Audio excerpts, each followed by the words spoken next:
wasn't thinking much about myself, Mr. Caustic. How the hell did I get there?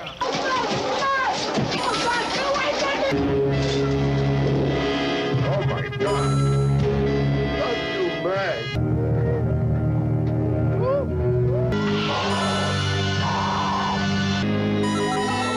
It can't be.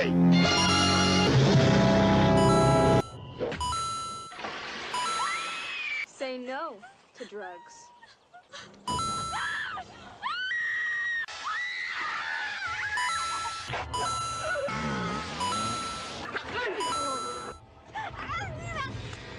Didn't do anything.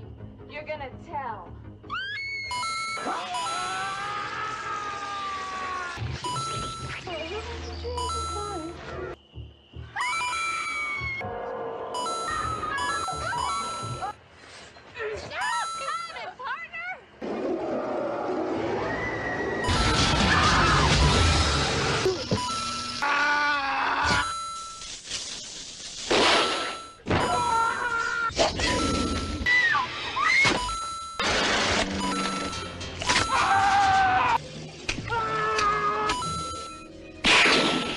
And as man always says, there's plenty of fish in the sea.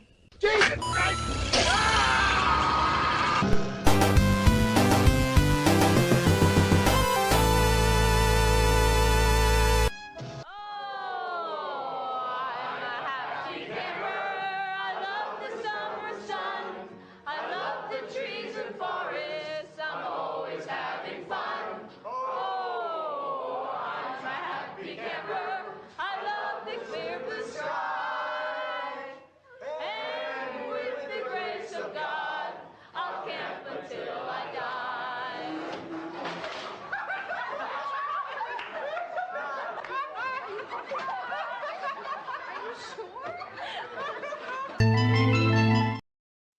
And with that, everybody, we are live. This is Slasher Stream, episode 10. We finally made it. We are at 10, number 10.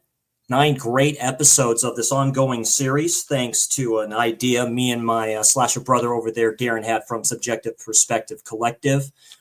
It's good to see you there, Darren. I am, of course, Chris C., and I am the Slasher Nerd, and that is my buddy there, Darren. How you doing there, Darren? Yeah, not too bad. Not too bad. Breathing the summer heat or the early kind of heat wave that we've been going through. But this has been coming a while. I know we was planned to do this 2 weeks ago, but you know, through illness and what have you. But yeah, this should be fun, man. Yeah, absolutely. And that's what you can really say about these 3 films is even at level hate, you know, they are fun. You know, and we'll come into it and I'll kind of because my favorite's not what you think it's going to be. So that should be an interesting discussion. Very cool. Yeah, I see we have JT's horror discussions in here. Thank you very much, JT, for joining. Check out the video he did on Hatchet for the Honeymoon. Me and him were DMing each other and stuff like that. We both really like that Mario Bava film. So he always does great commentary on films like that. So subscribe to his channel if you haven't already. And thank you very much for joining. Yeah, so Slasher Stream 10. This has been a great journey. Just our love, me and Darren's love for slashers, really. Just a great journey to our first episode up to here. And I just want to say this. If you want to know anything about slashers or giallo, Darren and Dirk, you know, just sub to their channel. They are the best, in my opinion, out of anybody at dissecting these films, almost scene by scene. The actors, the places, the people, the directors, the deep dives is all so very good. Get their channel up to 1K. It's just so good and such a great one. And I'd like to thank Darren a lot. If not for him, this stream series wouldn't exist. And that's for our love of slashers. Darren, tell us about your love of this genre in general. So slashers is, well, pretty much. So, you know, when I was first getting into horror in the early 80s, because I am, you know, like 53 now. And we would just rent out these VHS tapes all the time. I got to see Friday the 13th, The Burning, which was like a major fucking title at the time. And people were like, you know, when you talk to the kids in like the, you know, the playground and that, and they'd be like, you seen The Burning, did you? You know, it was really kind of revered as this which I think it's a little bit more campy than its reputation. But I've seen them all. I've seen My Bloody Valentine, The Funhouse, you name it, any kind of slash I could get my hands on. I'm in the video store renting. And your taste kind of change as you get a little bit older and all that. But my love for these films has always been there. I think Giallo slightly overtook, or quite a bit overtook, to be honest. But going back to all these films now with various streams we got coming up as well, it's been a lot of fun, and I'm really glad I'm revisiting some of these. Yeah, absolutely. Same thing for me too. Really, I've been collecting and just been into stuff, of course, since I was a kid. Really mostly anime and comic books and all this other stuff too. I've watched slasher films and horror. I mean, my parents rented from Blockbuster Child's Play 2. That was my first Child's Play film. Let me watch it with them and stuff. You hear Chucky just cussing like a sailor. Crazy. Predator 2. Me and sequels, it seems to be. That was the first Predator film I ever saw. My parents let me watch that. Just something special. My mom talked about a film by the name of Hellraiser. She said she couldn't finish it. So I'm like, yeah, I was intrigued. I watched it. I liked it. And then I remember after my father passed, my mom was, just trying to get out, just with her friends and stuff out one night. We had HBO, and I was in the front room, and I watched Friday the 13th, the first one, for the first time. The first Friday the 13th I ever watched was part 4, and that was on cable. So it was edited, doesn't make it less fun and stuff. You get terrified as a child watching that. I was older, of course. I was 20 years old. And Uncut Friday the 13th, man, it just terrified me. My mom opens the door. I jumped up off the couch. She unlocks the door. I couldn't believe it. And that was after the film was done. That's why it's my number one slasher. And that really got me in the genre. And then, just been into horror really ever since. Just been hardcore, you can say, collecting and getting into more of these films and slashers and what have you since really the pandemic started. Maybe a little bit before, by a film by the name, or a channel by the name of Praise for the Shadows. He did a few videos, one on The Beyond by Lucio Fulci, and he did another one on Deep Red. Now, I heard about Deep Red unfortunately, I don't have the book out. It's the Teenage Slasher book. They mentioned Deep Red in there too, and that got me into Argento and Fulci. And like you say, the rest is kind of history. So, it's my favorite genre. It's better than any other genre of filmmaking, in my opinion. It's independent. It's very independent. A lot of these directors started out with that. Without John Carpenter's Halloween, you don't get Friday the 13th. Without Mario Bava's Bay of Blood, you don't get Friday the 13th. We're planning a stream, me and Darren, talking about those interesting films in the future. Stay tuned for that one as well. So yeah, just a great journey, and I just love it. And of course, you don't get none of this without Black Christmas as well, which has got to be one of the best slasher films ever made, in my opinion, and still highly underrated. But when funny enough, you were saying about how you got into slashers and all that. I can remember The Prowler, man. They were coming out, Terror Train. They were coming out weekly when I was about 10, 11 years of age. Yes. I wasn't old enough to go and see them. With The Prowler. Yeah. Oh, man, they were coming thick and fast. Yeah. Definitely just great stuff. Even Nightmare Beach, being introduced to that. And that was my first film by Umberto Lenzi. And I'm like, who's this guy?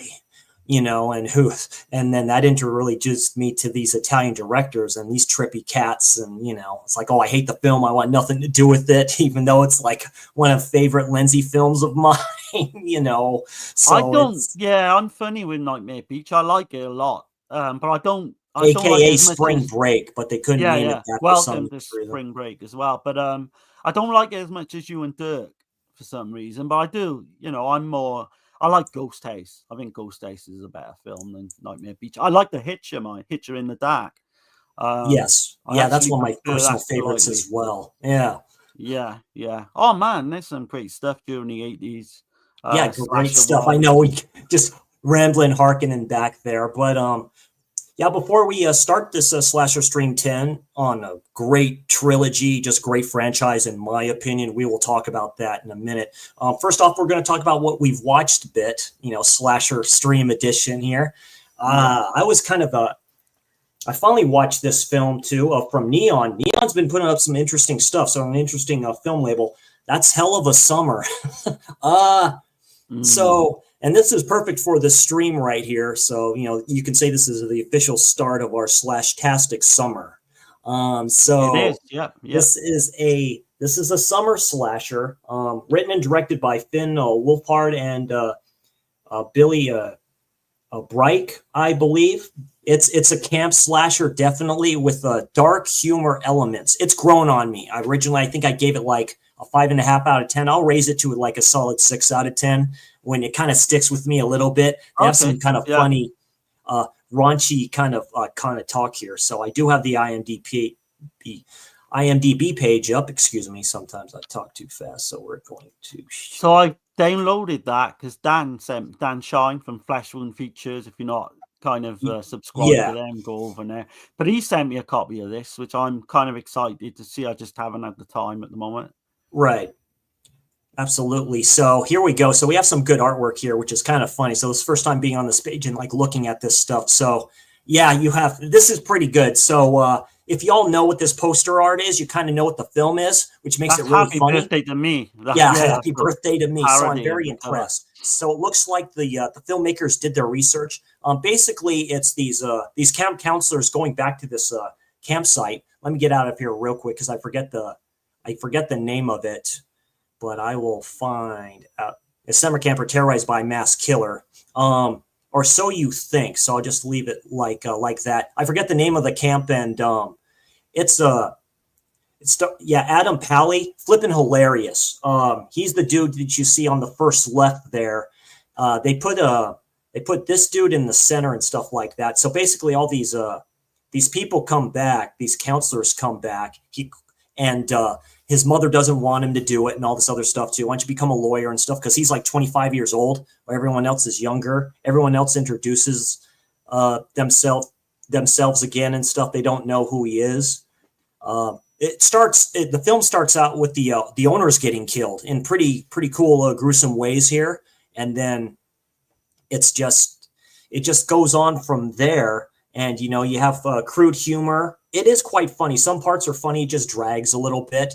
I do like the atmosphere. I like the campsite, and there you go, prom night. Oh my god, yeah, that is wicked, for summer. That's pretty good, man. If Neon releases these in alternate covers, give me a break. That'd be terrific. Oh, man, looks like they did their homework. Yeah. Makes me like it even more. There's all the gentlemen right there. Some of them I recognize, and some good kills in here.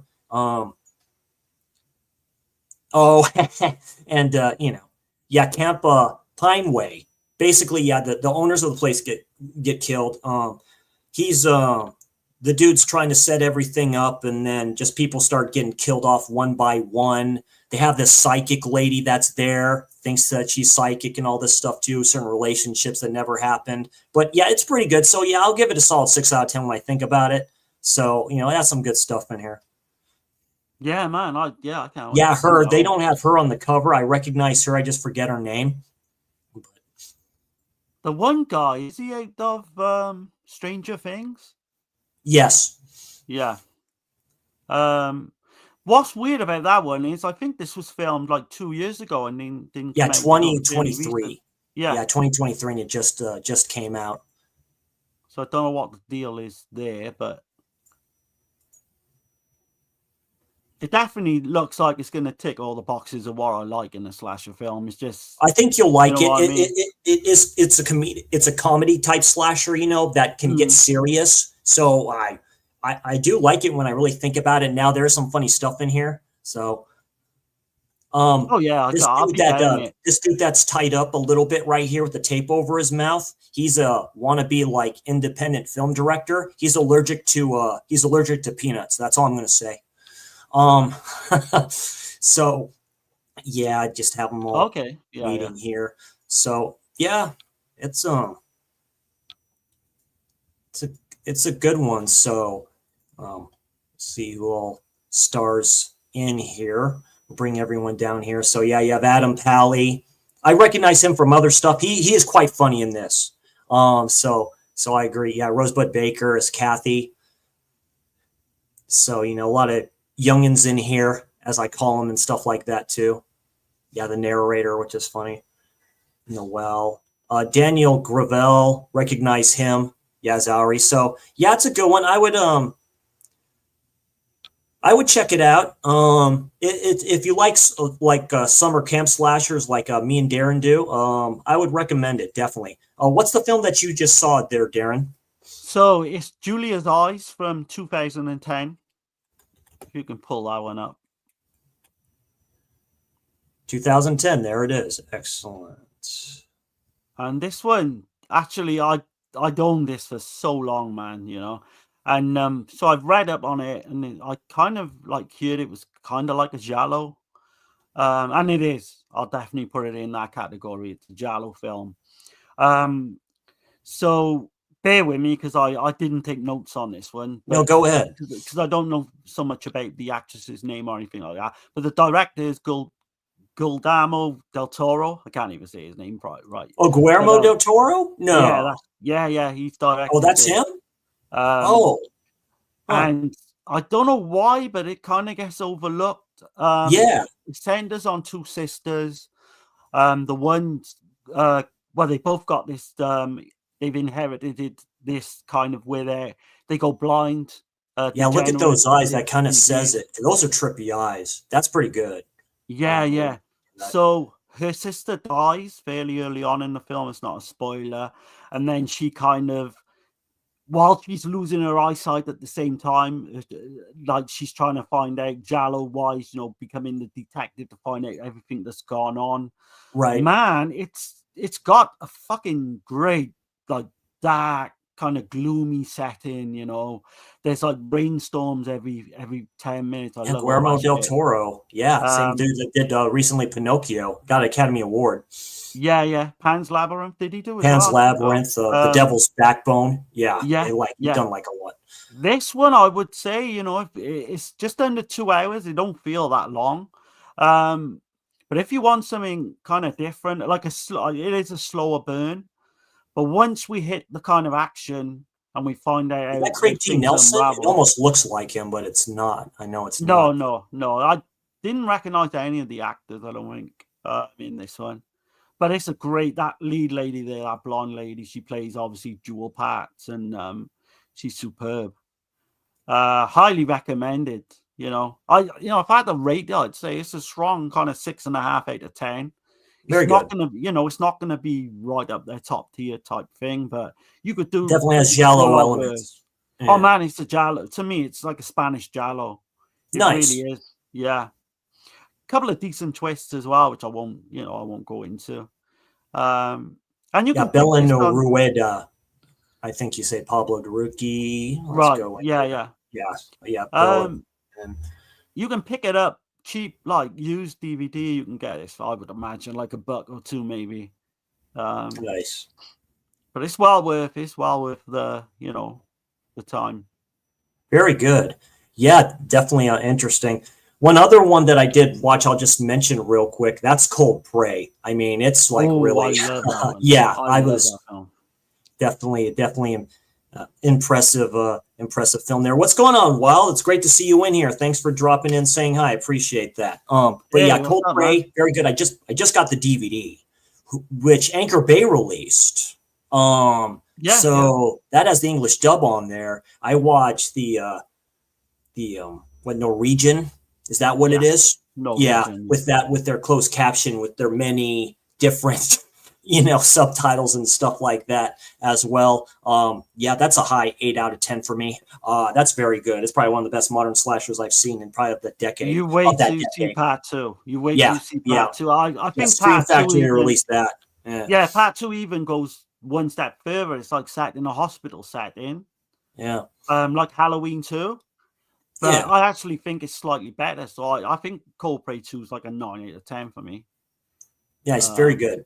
Yeah, we will cover them though, won't we? We are covering. Yes, we will. Oh yeah, definitely, definitely good ones. I recommend it. All right, so that's kind of what we've we've currently kind of watched wise and stuff like that. We're going to try to do that mostly the streams we do from now on and stuff like that. We'll get a plan together of what we watched leading up to this stuff too, and certain news on what's going on. I know Eli Roth is working on an Ice Cream Man film.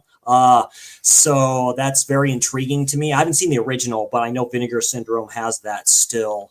And there's, I've never seen that one either. I've actually got the Vinegar Syndrome release of that, but I've never seen it. Yeah. So there's stuff coming up. There's the Jason universe, which is very interesting to me. There's stuff I didn't know. And that was an article from Yahoo, which is surprising. It was a good article from another site, of course, like that. Linked me to another site because I didn't know that Sean Cunningham had a planned film for 2022. He teased it as an actual 13th film in the franchise. Actual 13th film. We need that film badly. We need that film. You guys need to get your heads out of your asses and you need to settle this shit big time because you're holding the franchise hostage. It's the dumbest shit I've ever heard in my life. And that's him and Victor Miller, right? If I said that right? I'm kind of torn on this new TV series or what have you. I'll watch it like everyone else. Yeah, me too. It seems to be like leading up to that and stuff like that. It seems to be molded like American Horror Story, and it is A24, so we'll see what they do with it, and stuff like that. So we're going to get Mrs. Voorhees, and we're going to get kind of her backstory. Yeah, her so backstory. I take it we're going to see Jason's father at some point, and all that. Yeah. I don't know, man. I don't know. I'm like 50-50 with it. They're teasing us. It's been like on-off production for whatever. I know they lost the director of the series for it, and they had to get somebody else and all this other stuff too. That's something for another day. So we're just going to get this party started here. I'm going to get rid of that real quick. So we're talking about original trilogy of Sleepaway Camp films. So we're going to be talking about Sleepaway Camp. We're going to talk about Sleepaway Camp 2 and Happy Campers. This is the ones that Sandpiper Pictures released. This is a bare bones Blu-ray. It does have commentary by the directors on here.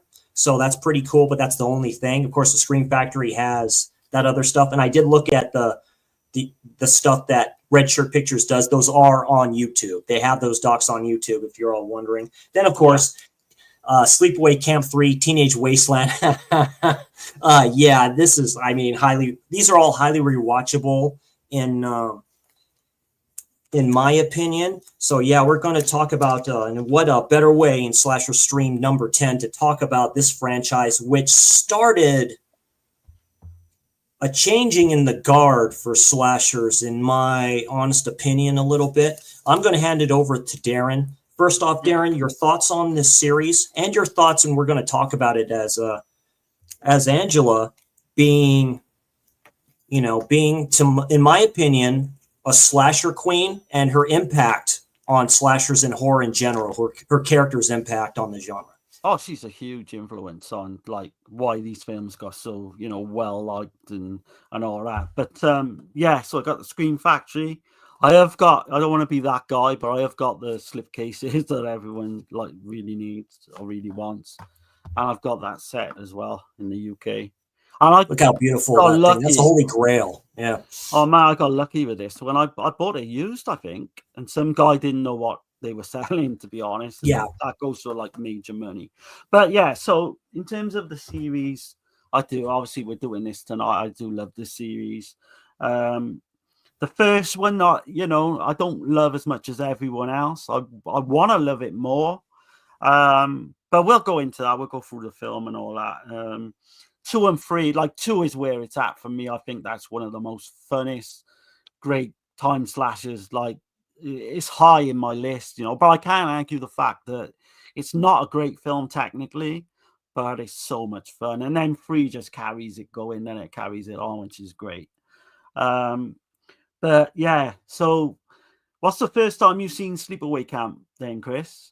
Sleepaway Camp basically with this release right here. So a couple years ago, I'll probably say like a few years ago, on Scream Factory's line when they started, I forget which this one is. This may have been their second, third, or fourth release on their label because, you have the original slips, and that's when they had the banner on top of here. They stopped doing that like kind of later on. I know the Rad King doesn't like that. He doesn't like those banners and stuff. But just picking it up, watching it, and I originally saw this one though on Amazon Prime. They had it on there and had it on Prime Video, and watched it, and I didn't know what to expect. I didn't know research on it. I just watched it. I was like, holy wow, it's kind of weird. On a second watch, it's flipping hilariously good to me. Specifically the ending, we'll talk about that. One of the more shocking endings in horror history. I don't think you can top it with anything. I don't think you can. It's like the whole ending with Psycho. Films like that where they just kind of stick with you. The ending to Seven, right? But they just stick with you.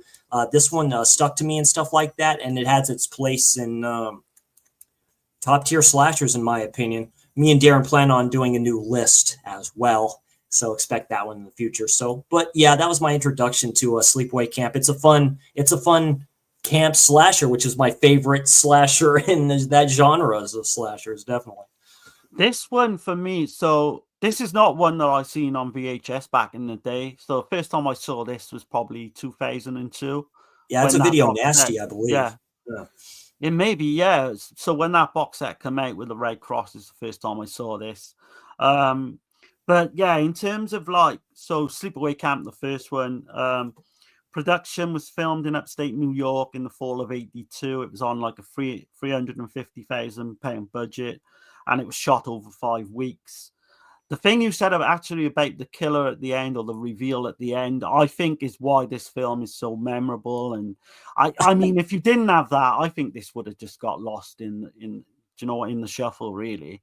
That kind of elevates it for people, the ending. But yeah, I've got just a few facts. The release, it premiered in New York City on November the 18th, 1983. And then in LA on May the 25th, 1984. It grossed about 11 million at the box office and received kind of mixed reviews, with critics calling it pretty much a Friday the 13th ripoff. Yeah. Which is kind of what it is, if you think about it. Like I say, critics like Siskel and Ebert, I'll just say that they loved Halloween. They didn't like Friday the 13th for some asinine reason, where the tropes of the ladies are still the same. So it makes it interesting there. Oh, they were all over the place. That's good, Darren. I kind of did my notes wrong on that. I didn't know it grossed over 11 million. That's crazy. I had grossed worldwide 770,000. That's probably wrong. I think that's what IMDb said. But, like I said, I can see it grossing a lot more than that, because this was 1983 and slashers were huge back in the day. Back in that time, definitely. What's up, Synthside? It's good to see you, my friend. Thanks for dropping in, saying hi. Synthside, very cool, dude. What's up, man? But funny enough, the final scene, because we will go through the film, and there's going to be spoilers to come, the final scene, they used this nude male college student. Yeah, he was drunk. He was drunk. Yeah, talking to Felicia Rose said, yeah, they gave him a lot of liquor. He said, yeah. She's like, sure. The aesthetic for the face, that's great how they kind of did that. It's really good. So you got Felicia Rose. She was just 13 when this was made. This was her debut. She'd gone on and done quite a few films since, but she's usually kind of on the convention circuit. Oh, she's known for this one, yeah, known the conventions, yeah. Jonathan Teaston, he plays Ricky. He later reprised his role in Return to Sleepaway Camp, which I've got and I've never seen, because I've never been inclined to see it. But he pursued a music career after this film, rather than acting.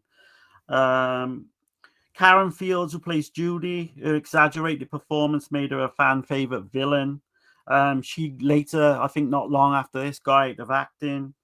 She was in, I recognize her, All My Children. So she was in the soap opera, All My Children. She's also in the film Fame. You haven't seen Fame? That's a trippy film. It's a fun one, if you like genre films like that. But yeah, I did recognize her. I'm like, yeah, All My Children. Yeah, because my parents used to watch that. My dad used to watch that shit all the time because he worked nights. So, Right. So, I think you're talking about Catherine Camille. Yeah, Catherine. Yeah, Catherine. Yeah. I don't Yes, know. Meg. Man. Yes, Megan. Yeah. Meg, she is stunning as an actress. There's one in part 2 as well, the bitchy girl in part 2 I love as well, which we'll come on to. But yeah, she was in the soap opera All My Children, and she later played Mary Campbell on Guiding Light. Yeah. Yeah. But we can go through the film if you like now. So sure, cool. Also, we have Paul D'Angelo as Ronnie. Of course, you have the late great Desiree Gold as Aunt Martha, and you have Robert Earl Jones, the father of James Earl Jones, as Ben the cook, which is very interesting. You have Mike Kellen as Mel. That's the old dude that's all running the place. He shortly died of cancer shortly after this film and stuff. You see him smoking the cigar in here. Good role by him. He's quite funny. He did he World War II vet, so he did some war films back in the day. So he was the sign of the times. So it was very cool to see that. And it's just like you have interesting people in here. It's filmed in Glen Falls, New York. So yeah, like you say, budget of $350,000, and then ding, it just goes sky high, right? Because it was the right time. Like I say, 1980 to 84, that's it. That's the one. That's the peak that you get. You just get one after the other and stuff. And this one goes ahead and sticks out. So go ahead, Darren, lead us off. Yeah, so I just want to get this in as well. So all 3 films were filmed at actual real camps. This one was Camp Algonquin. And what they did with this one as well is a lot of the extras were actually on that camp, during that summer. And they didn't even know they were in a horror film because their scenes were filmed and they just thought it was going to be like a normal film, Yeah, the kids and all this other stuff too and all that. Yeah, it changed that a bit like later on in the years. Yeah, so the opening to this is really interesting as well. So, John. It is, yeah. So we see shots early on, right, of this deserted Camp Arawak where this film is actually staged. And I think it's like up for sale. But then we kind of go back to 1975. You've got John Baker. He takes his children, Angela and Peter, on a boating trip. After the boat capsizes, they attempt to swim to shore. However, they swim into the path of like this reckless motorboat, killing John and one of the kids. And I mean, that sets the film up really well. I think it's definitely one of the strong points because it is kind of horrific when you think about it, Yeah, because they're all skiing on the water and stuff like that. And let me drive the boat and all this stuff too. And it's a tropey thing where they can't get the boat out of the way. They can't get it out of the way because the way the shot is, you can't get it out of the way. No. Okay. And you got the shot of that one girl in the water just screaming like, no, John. Just like that's it. Yeah, you see the life vests that they're wearing, or those what is it called? Kind of like those things that help you float in the water. You see one of them, and then then you see the dad just floating on the water, all this other stuff too. Eesh. And we're not sure because in that scene as well, there's another male, which like we will come into the story a little bit later on. But then we jump 8 years later. Then we got Angela, played by Felissa Rose, as we said. She's the only surviving child. She's now living with her weird Aunt Martha and cousin Ricky. Ricky. Yeah, her cousin. Yeah. Yeah, Jonathan Tiersten plays Ricky. Yeah, Jonathan Tiersten. Yeah, that's a good interview with him when he's older. That was a good interview with him. Yeah. In this film, it's quite funny because all he does is like, fuck, shit, fuck. Oh, that's so funny. Constantly. The director told him to do that. He's like, just like go off and stuff like that. And he goes, yeah, we're going to keep that in there. It's just so good. And stuff like that. Because they're throwing like balloons and all this stuff at her. Yeah. It's her. He goes over there, you mother. He wants to fight everyone. It's so funny, dude, because he's a kid, dude. And it's so hilarious. It's so good. He's so authentic in that role as well, because that's what fucking kids were like then. Because I can remember those times, Yeah. So they're sent to Camp Arawak for the summer. And then, God, man, so all these kids are like lining to come into the summer camp. The cook, yeah, the cook, the pedo, the pedophile cook. Yeah, he's like, oh yeah, look at all those kids. Oh god. He actually says some really bad phrases like fresh chicken and baldies. Oh, I mean, yeah, he calls them baldies. Yeah, I call them baldies. Yeah, I was like, what the? Yeah. Yeah. So, but I mean, I mean, you gotta laugh. The scene with that Martha though, where she turns right, like almost breaking the fourth wall, almost, where she's like, what is it like? I think it's this or something like that. She says something where it's like, I think I'm forgetting something. I just can't remember, or something like that. Yeah, it's like a light looking scene too, like faded a little bit, like they like to do and stuff like that too before they send them off. It's like going, okay, you guys have a great time over there. It's like, yeah, sure. Oh yeah, that scene's bizarre as well. When we know how it plays out. So then we kind of like get to the camp, and then we see all these different characters. Ricky meets up with his friend Paul, and then he tells him that Judy's in the camp, that Ricky was like had some kind of like had a thing for her and stuff. Before. Yeah, she's all talking to some dudes and stuff like that. Doesn't pay attention to him. Paul says to Ricky, he goes, "Oh, look at basically look at her tits now, which is kind of funny."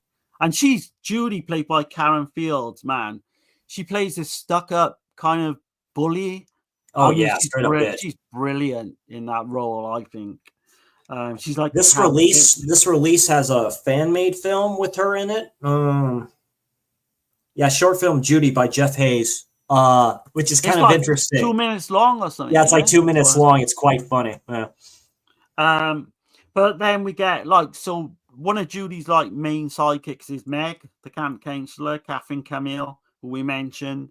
Stunning actress. Yeah, beautiful. You've got Ronnie, Paul D'Angelo, and to me, I can't with his cut up shirt and shit. Yeah, his cut up shirt and shit. Without thinking of fucking Bon Scott from AC/DC. He looks exactly like Bon Scott. He does look like Bon Scott. Man, my older brother Patrick used to dress like that. Those cut-off shirts, that's a very 80s thing. That's a huge 80s Oh, yeah, thing. that was the thing, believe it or not. That was the thing. But so Angela, she's on camp and she's not talking or anything. She's finding it hard to kind of fit in. Ronnie takes Angela then out to the kitchen to get some food, because just try and make her feel better and all that. And that's where we get the scene with the cook where he goes to unbuckle his belt. But he's caught just in time. I think Ricky comes in, then he corners her. He corners her in the cellar place, stuff like that. Yeah. And it don't kind of fit with the film really, but it is one of those disturbing kind of pedophilia, do you know what I mean, moments you get. One thing about Angela, she doesn't talk because of that traumatic experience. So she doesn't speak. Not until later she'll speak. So we'll talk about that. But yeah, she doesn't speak in here. She's very shy, very standoffish, you can say, just minds her own business type of a person. Yeah, kind of mute for the first third of the film. But yeah. But where we get the retribution with that cook is, so we see a point of view shot of someone, and they push because Artie is the name of the cook, and they push over this big melting pot, and he's dangling. He's putting corn in there or something like that. He's adding salt in there. He says, because the other cook is going to go get something. Yeah, he's up there putting it in there. That's where you see the hand with the stool that he's sitting on. And it's quite interesting there, all tugging at it, no, what are you doing? What are you doing? And just falls right on him. That's a great kill, I think. It's a great shot, too. That's a good shot. Yeah, the special effects, actually. I wouldn't call it a kill either, because he was still, good, just burned, because the practical effects were done very good. The makeup was done very good. He's, sitting there, because there was somebody underneath him, right? I believe that was, pumping, fake blood through or something like that to make it look, his skin was bubbling up and stuff like that too. Tom Savini. Yeah. All this stuff too, where you just see his hands up there too. That's when I think it's Ben comes in and sees him. I think it's Ben the cook that comes in and sees him, and all this other stuff too. But you're right. Yeah, maybe he doesn't die because he's never even mentioned again. Really. They take him out in the ambulance. That's where Mel, the one running the camp, going, okay, so it was an accident, right?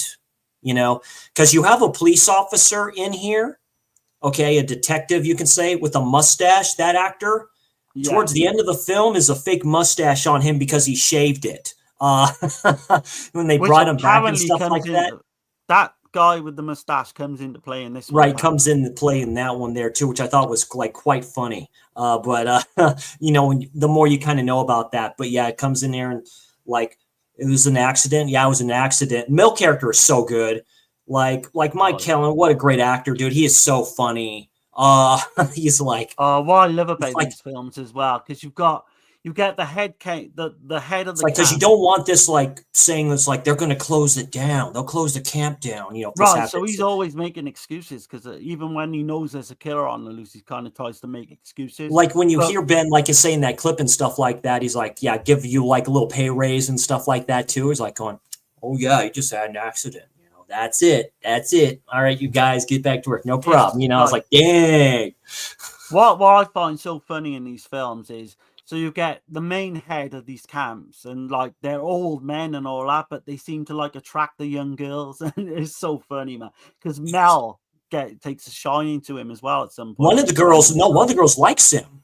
Yeah, one of the girls likes him. That's the one that was that was the one. That's Meg.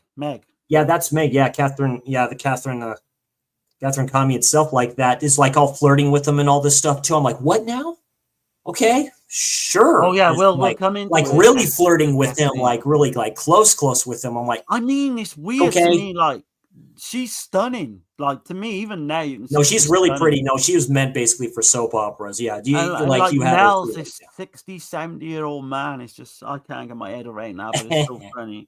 But as in all camps we see early on, you got the childhood pranks being played, and there's a game of baseball where Paul and Ricky, they're teaming up, and they got caught in the camp as well. Like they're slightly older boys, but they got kind of a rivalry with another kind of gang, I guess you could call it, or other people that are in the camp, like other coaches and stuff. Yeah, the director Robert Hiltzik kind of said that it's like it kind of went on a bit too long because it's just like a fun type playing stickball type of a scene and stuff like that too, that drags on like a little bit because nothing's really going on. They're just doing competition, like I say, at summer camp, which I kind of like that atmosphere. The director of the other two films said the first time he ever saw it was just that scene in general like that, where it just happened to be on. He happened to be watching it. And it's like, that's when they're all playing the baseball and all that other stuff too. And right. There's a scene in The Burning as well. A baseball scene in The Burn, or softball, or whatever you call it. Yeah, that's right. Right. But interesting enough, after the baseball scene, one of the boys, like the older boys, they asked like Angela to go to the lake with them that night, and then that's where she doesn't talk to them, and then they start bullying her, and then Ricky comes in, and then it's that big fight scene with Ricky and the rival kind of gang. You got Paul as well, so he likes Angela a lot. He's the one that finally gets her to crack and talk. Yeah, she he like really likes her. Yeah, good night. Yeah, he does. Like really Meg's trying to get with them and stuff like that as well. Or Judy's trying to get with them and stuff like that too, and he's like not having it, and like just going like. I mean, until a bit later on, then he caves in a little bit later on, which is kind of funny. Yeah.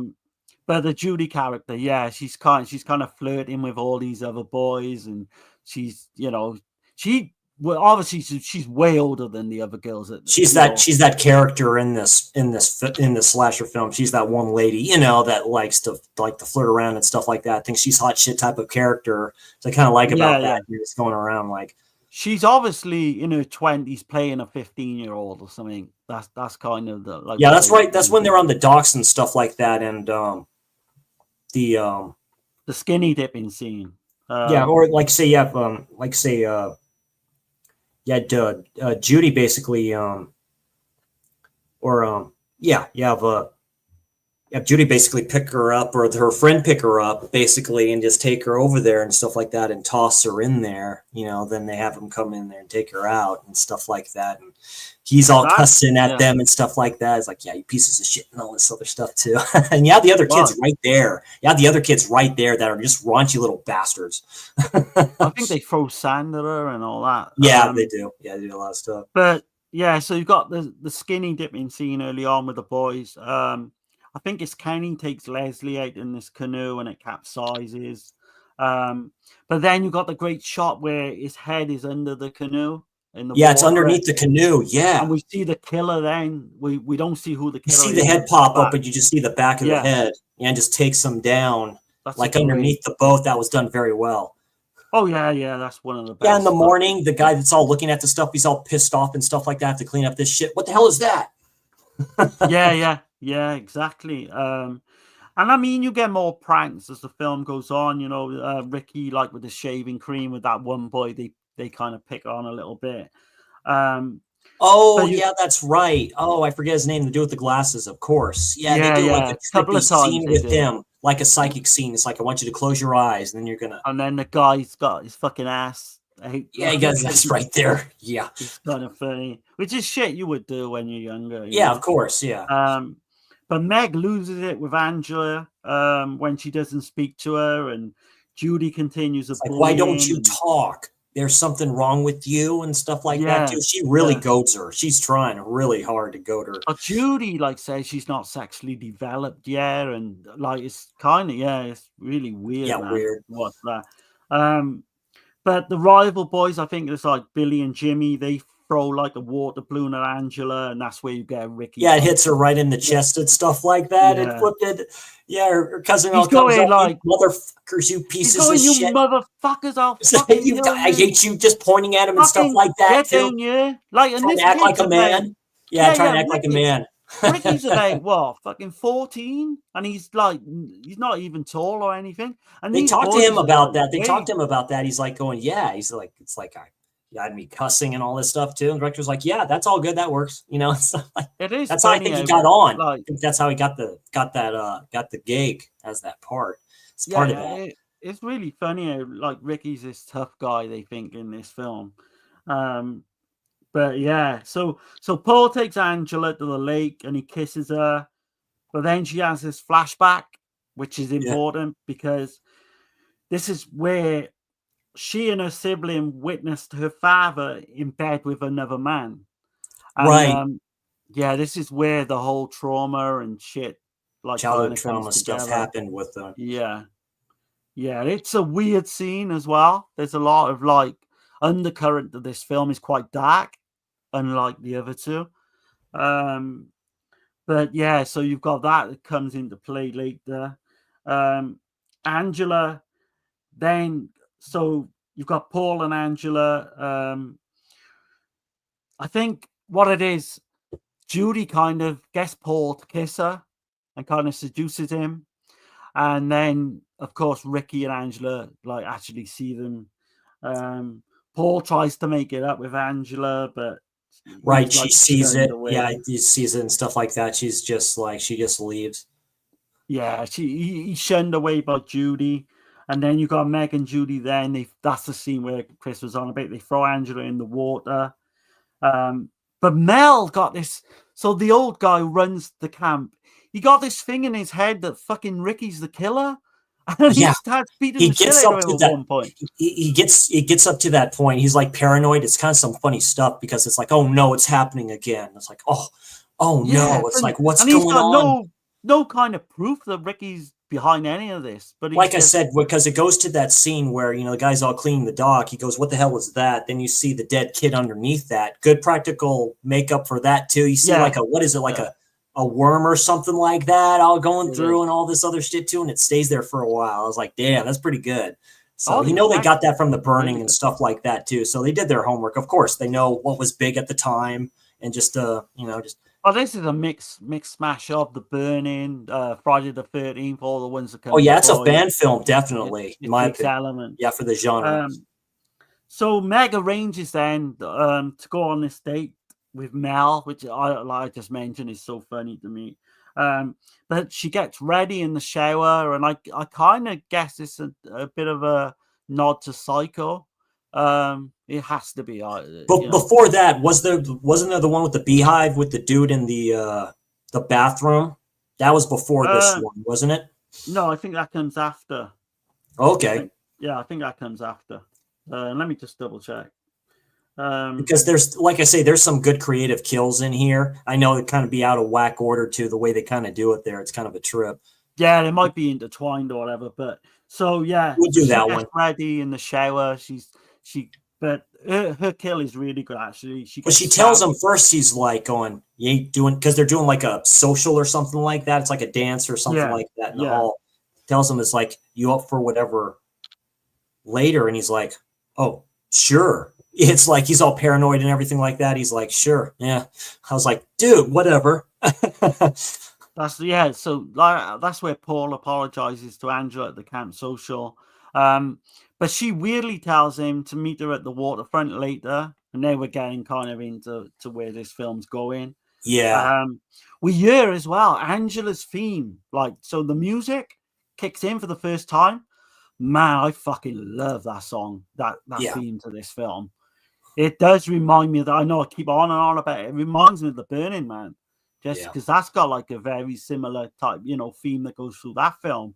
I think it was basically when she gets hit with the balloon, because it's from the one blonde dude that's up there. Yeah, and he says, "I'm going to be right back. I just have to go to the bathroom or something like that. I'll meet you out there." He's on the bath.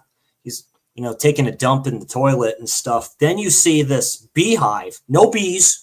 They used one, of course, without bees and stuff like that. But then they made this prosthetic body and stuff like that too. Put all the bees on there and stuff like that because they just flocked to it. You know what I mean? Literally flocked to it. It's a great scene. But yeah, you see the beehive in there. It's like, "No, what are you doing?" And just drops it in there, and he gets basically stung to death. You see the hand and stuff like that, just covered in bees, man. Ugh. It's pretty good. That's a good kill in the thing. And that's just got me thinking, and I just come to my mind now is maybe Dario Argento for Phenomena had seen that scene, because there's a very similar one at the end of Phenomena with the young flies, the killer. Yeah. I think they actually shot it. They may have shot like bees, like. Yeah, that's when they go to that's when they go to pick him up, put him up and stuff like that. That's when the officer's talking to everybody, and he's like, "Yeah, it's an accident." He's like, "Yeah." Mel's like, "Yeah, an accident," and stuff like that. And he's all really worried at this point. He's like, he just doesn't want the camp to close. He just doesn't want. That's when he's starting to realize who he thinks the killer is and stuff like that. Where he kind of. Oh yeah, because he ends up thinks that it's thinks it's Ricky. Yeah. But yeah, go ahead. Derek. Mel almost catches Judy making out with this boy in the bedroom. And she calls us quite funny. She calls him a chicken shit because he leaves. But then you've got, so this was cut. Like you see the scene from Psycho, basically like that, when she says she's going to go take a shower and stuff like that too. Judy's kill. So it's kind of, this was cut in the UK, I know for a fact. She's killed using curling iron.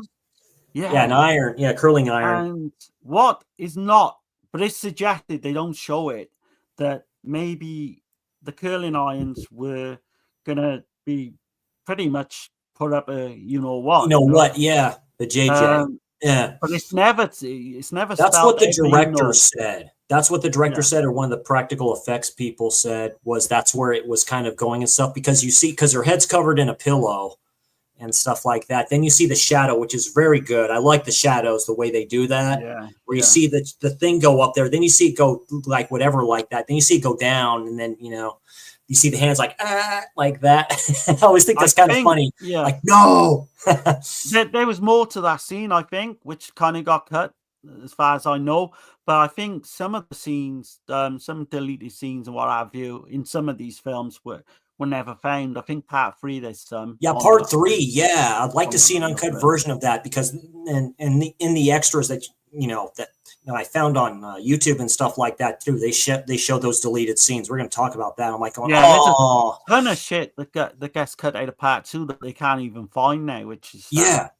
But yeah, in terms of that, you've got the scene as well where all the kids that were throwing sand at Angela on the beach, they all get hacked to pieces as well. The director didn't want to put that in there. He didn't want to put that in there. It doesn't fit. It does not fit with the he film. said it didn't fit, and he's thinking maybe it's a little bit of overkill. But the way like I say that Judy is killed in the shower, like you say, straight up psycho. It is funny. So it's the butcher knife through like the shower curtain, and she's all like basically being her soap opera self, like like that, and all this other stuff too. Scene. I think it's a great scene. When Mel actually goes in there and discovers her, and she falls. Right, the body falls off, and he's like, "Oh, is that where you are?" and stuff like that. And that's where he's like, "It's happening again."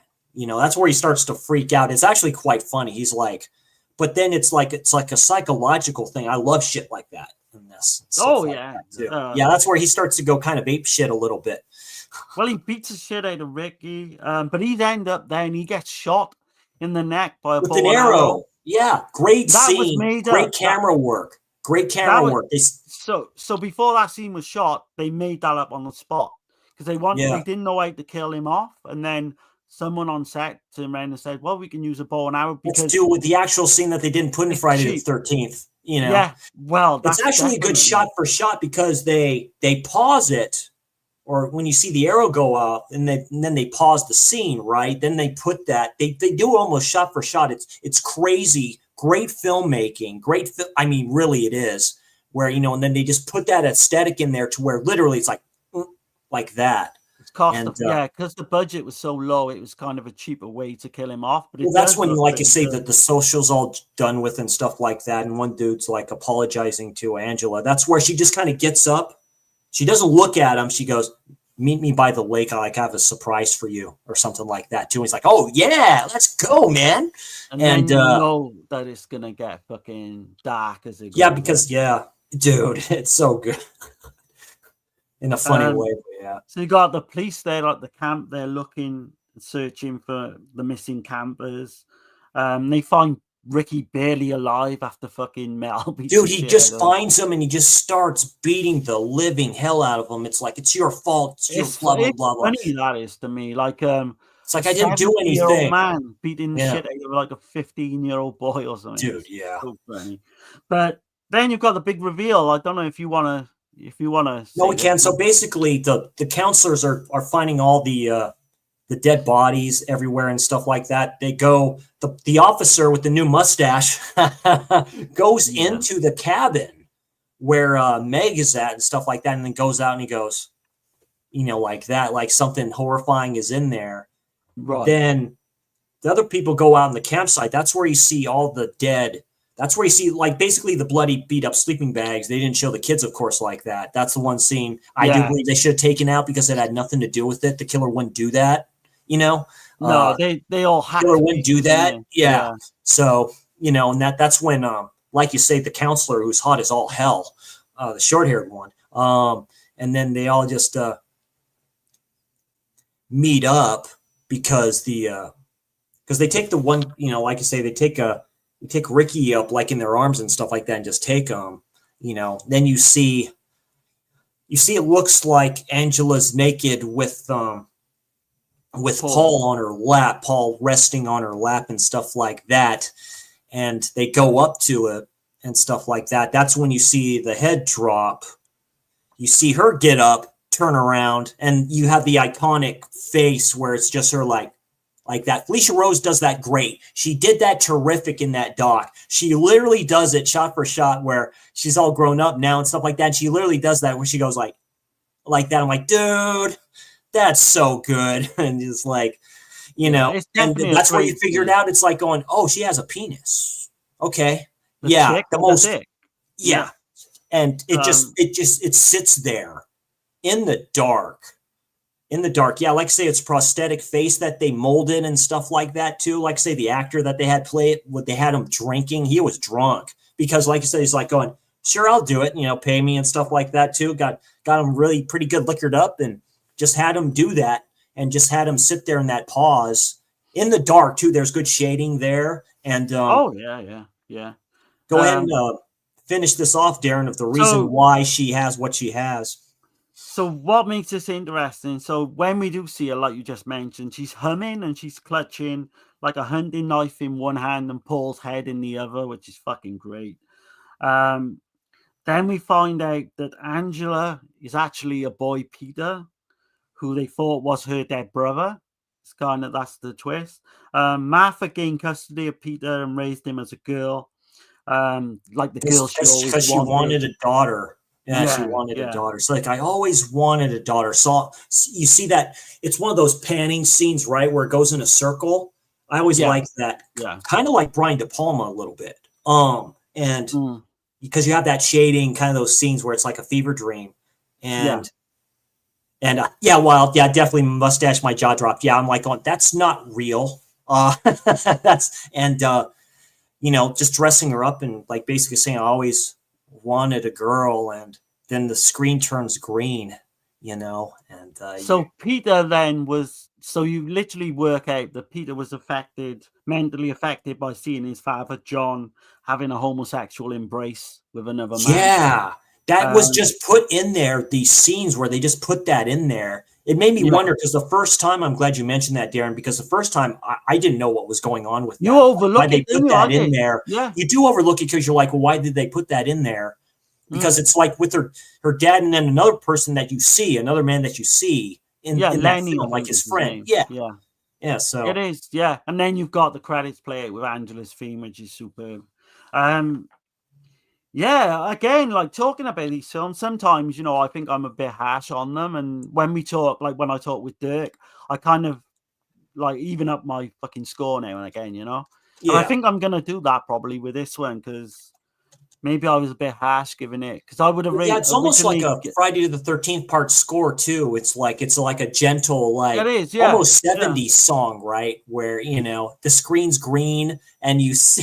I mean, I'm like, it doesn't go like the theme. It's like the One to the Burning I mentioned. It kind of doesn't go with the film, but does work in a weird way. This one is it's infamous. I think I would originally give this a 6, but now talking about it, I think I'm a little bit too harsh. Maybe a 7. It's definitely worth, I think. Nice.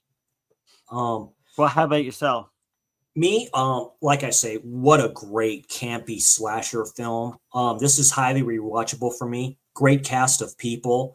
Robert Hiltzik, this was his only kind of last film. He just wanted money because he wanted to be a lawyer and raise a family and stuff. We'll talk about this other films later like that, but it was one to put in this these 4 years in the 80s where slashers were at its like peak prime, and the acting is great. There's some hilarious shit in here. The kids cussing, the kids being little shits like they're supposed to be.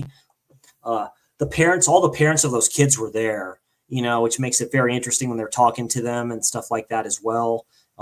So it's done very well. The practical effects, the makeup was done very well. This gets a solid 8 out of 10 for me. I can't see it getting lower. I can't see it getting higher either. But is it top 10? Yes, it is. Absolutely. Right. So I got to ask you the question, right? So there's a big fan theory out there for this film. So do you think Ricky was an accomplice to the murders? Oh. Because I'm starting to think that way. Like he must have been in on it. Must have been on it. That makes it interesting because talking to Jonathan Tiersten in that scene with Meg and stuff like that, that's him. That's him. This is a good transfer. This is a good transfer. That's him. So that's him. He says, I put that. Yeah, that's me in the wig. I am so glad you brought that up. Yeah. Right? So we can clearly see it's him. That's why, this fan theory probably is true. But he's dressed up as Angela, and like you say, they thought this was only ever going to be seen on VHS, and you would never know. But yes, while it is a video that nasty. Was kind of a weird, Because he was asking if it was a video nasty. Yes, it was. Like, there's how many video nasties are there, Darren? There's a shitload. Oh shit! There's 3 lists. There's 3 different lists. You can even count. That's a little bit off topic, but you can even count maybe A Clockwork Orange as being the first video nasty. That was put in theaters in the UK, and then Kubrick pulled it. So, I mean, so, you know, it's like, yeah, so, but, that is a good theory, Darren. I haven't heard that theory. I haven't heard that theory.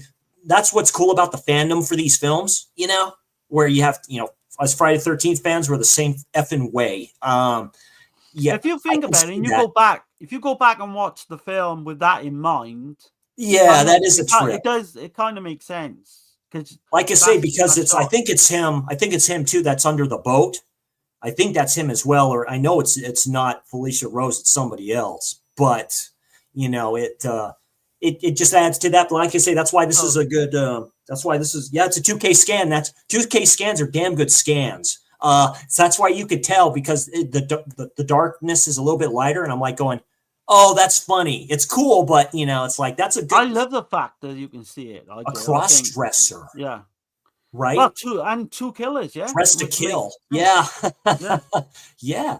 So that's a good one, Darren. Definitely. But yeah, it gets a high 8 out of 10. It's etched. It's like I say, it's etched its name in slasher film history. But yeah, solid 8 out of 10. And yeah, it's definitely top 10. Yeah, it's nothing below that. You know, one of these days I'll do more of my top slashers. You and I will do that. But yeah, if you haven't checked this out, check it out. You can still get this one from Scream Factory. I believe they're working on a 4K of this. They should. We know who has the other two that we're going to talk about. CHH has explained that who has these other two films, which is Kino Lorber, supposedly. We'll see. That was one question I was going to ask when Mr. Don May was with the Dead Pit Boys yesterday, if they could ever get that, you know, because if I'm Don May, I'm talking to Kino Lorber. I'm like, because this has, you know, Red Shirt Pictures was involved in this and stuff like that. So this was done by Felcher.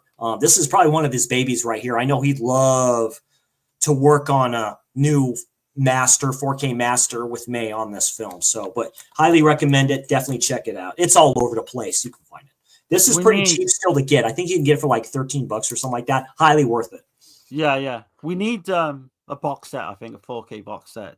Oh, yeah, that'll be box set of the year. So, yeah. But yeah, definitely good stuff. All right, we'll get next down into it. Flip out I'd like to thank Darren too. He mentioned these pamphlets right here. Getting them off of Amazon. Definitely work it. Now we're going to talk about the sequel to this film, which came out in 1988. Directed by Michael A. Simpson. So like I say, the original director of this, he already had the story all set up and based like that too. So he basically sold the rights to the studio that did these and stuff like that. And this is division of MGM. What's the name of the studio one more time there, Darren? The original studio for these films? But it's released through MGM. So yeah. I didn't write down the original studio name. One thing about them is they don't put the studio name. They just put MGM before the film start and stuff like that too. That's one thing the director mentioned. But directed by Michael A. Simpson. And that's Sleepaway Camp 2, Unhappy Campers. Stars Pamela Springsteen, sister of the boss Bruce Springsteen as Angela. We have Renee Estevez, that's right, of the Estevez family, Charlie Sheen and all those people, crazy, as Molly. Valerie Hartman as Allie. Tony Higgins as Sean. Brian Patrick Clark as TC, a good actor. I like that character. Walter Gotell as Uncle John, another old school actor. This was filmed in Waco, Oregon, USA, formerly Camp Waco, formerly of the name. This camp closed down. They destroyed most of the buildings here, except for that cabin that we'll see, that we'll talk about. That's still there, which is crazy. That cabin, like out there, it's still there, probably for certain purposes. Holy shit! Yeah. Most of the buildings are gone, but the cabin and the pool are still there. One thing about the pool, it was filled with algae. They cleaned it the best they could. There was a lot of stuff that was going on with this film. It's very good. One thing about Pamela Springsteen, because her and the director and the writers are interesting. So you have a writer by the name of Michael Hitchcock. Okay, now there's a lot of conspiracy theories about that. Is that his actual name or not? All this other stuff as well. Of course, Robert Hiltzik, is one of the writers, of course, the director of the first. But with Miss Pamela Springsteen, she did a few covers for her brother for some of his albums and stuff like that. I think one for one of his albums and stuff like that too. They don't talk about it a lot. God bless her. She's great. She's very pretty. Angela, this is where officially Angela becomes a slasher queen, in my opinion. There's no other slasher queens. It's just her. You can maybe count the Chicken American Mary, possibly, but that's not a franchise. This is. This is very good. Pamela also appeared in Fast Times at Ridgemont High, one of the cheerleaders. She did, yeah. She was engaged to Sean Penn for a minute as well. So, but this is Sleepaway Camp 2, Happy Campers. Go ahead, Darren. What's your thought on the film? So this is how I first originally saw this film, and it wasn't called Sleepaway Camp 2, so it was called Nightmare Vacation 2. Oh, that looks so good. Yeah, this is the 88 films. I've got the Scream Factory as well. That's a good cover for that. Film. That's a good cover for that. It doesn't look like I always got an issue with that, though. It does not look like Pamela to me, but no, it doesn't. That's just being nitpicky. But I fucking love this film. This doesn't look like it either, but like say Sandpiper just did what they could, what they could for this and stuff like that. They did what they could, but cute model and stuff like that with that. Yeah, but it's basically iconic photo, definitely. So Uncle Bill from Dead Pit has actually got the original video poster of that image you've got there. Well, I'd love to have that poster, man. Nice. I tried to get it back in the day, but just couldn't get anywhere near it. Yeah, this is for me by far the best film in the series. So release date was 26th of August 1988. It had a limited theatrical release in the US. Production film from the 20th of September to October the 9th, 1987. And Double Helix was Double Helix, thank you. That's yeah. Renee Estevez, like you mentioned, sister of Emilio Estevez, daughter of Martin Sheen. She was cast as Molly. I think people will know her from Intruder, which is a great slasher film. Yeah. Late 80s slasher film, man. Sam Raimi was in it. That's coming to 4K, by the way. I think they announced that last night and stuff like that. Did, Mate was talking about that. Bill loves that film. UB loves that film a lot. So I have it. I have the Blu-ray. I have the Blu-ray. I still need to watch the film. So you've never seen it, Chris? There's no, it's a grocery store slasher. It's like, what the hell? I work in a grocery store. What the hell? Well, that's one reason not to watch it, I guess. But it's like a saw scene, like a bandsaw type of a thing. Like that's used to cut meat. Yeah, I've seen that. It is fucking but the budget for this wasn't really high. It estimates in the low six-figure range. It was likely to be $200,000. I think Chris mentioned the location, Camp Yates, real summer camp in Waco, Georgia. It took 3 weeks to shoot. Bill Johnson done the effects work. He was kind of an up-and-coming effects guy at the time. The score, composed by John Allen, is basically like a synth with heavy kind of tracks and it's 80s rock, man, at its finest. It's the typical 80s kind of. The same track did include licensed songs as well. It's kind of metal, it seems like a heavy metal type of same track. Valerie Hartman as Allie, my goodness. Oh man, she looks like one of the she looks like, I forget her name. She was in Baywatch before Pamela Anderson went on there. She was in one film with Steven Seagal. She looks just like her, but she's not. Under Siege. Yeah, Under Siege. It looks just like her. The actress you're on about pops out of a birthday cake. I'm blanking on the name as well. Man, she is one of the best bitchiest characters in. The sex scenes with her are hilarious because she doesn't know how to do it. She does that on purpose, and she doesn't mind getting them. Good for her. No, she doesn't. Topless. Oh no. Yeah, and you got we'll go through the film, but there's an hilarious scene where she's got the there's a lot of TNA in here. Yeah, there is.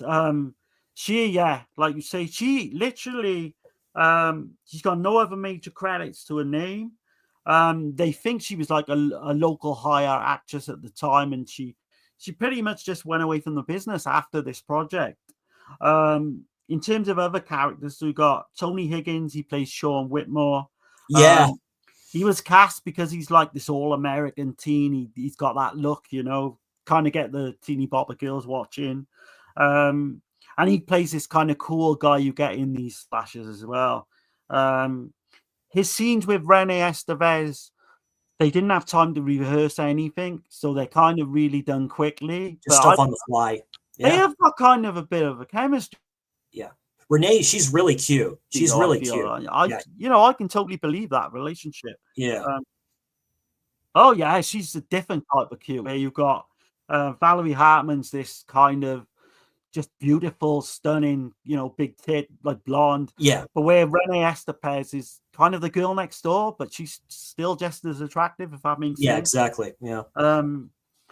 But no, this one, man. So I guess we can go into it. Yeah, Chris? You have the two horny kids like looking in the windows here as well. The tip patrol. Yeah, guy. There's a scene that we'll get to in a pool where Miss Allie is swimming in the pool to the other side, still wearing her t-shirt and stuff like that. They had to do that when none of the kids were, because there were kids here where none of the kids were around. You know, so they had to kind of get them out of there and just do that and stuff like that. I think it was almost accidental because when you see her go up like that, you're like, "Whoa, hello!" Oh, man. That is one of the best scenes. Cool kind of stuff in here. Cool trivia.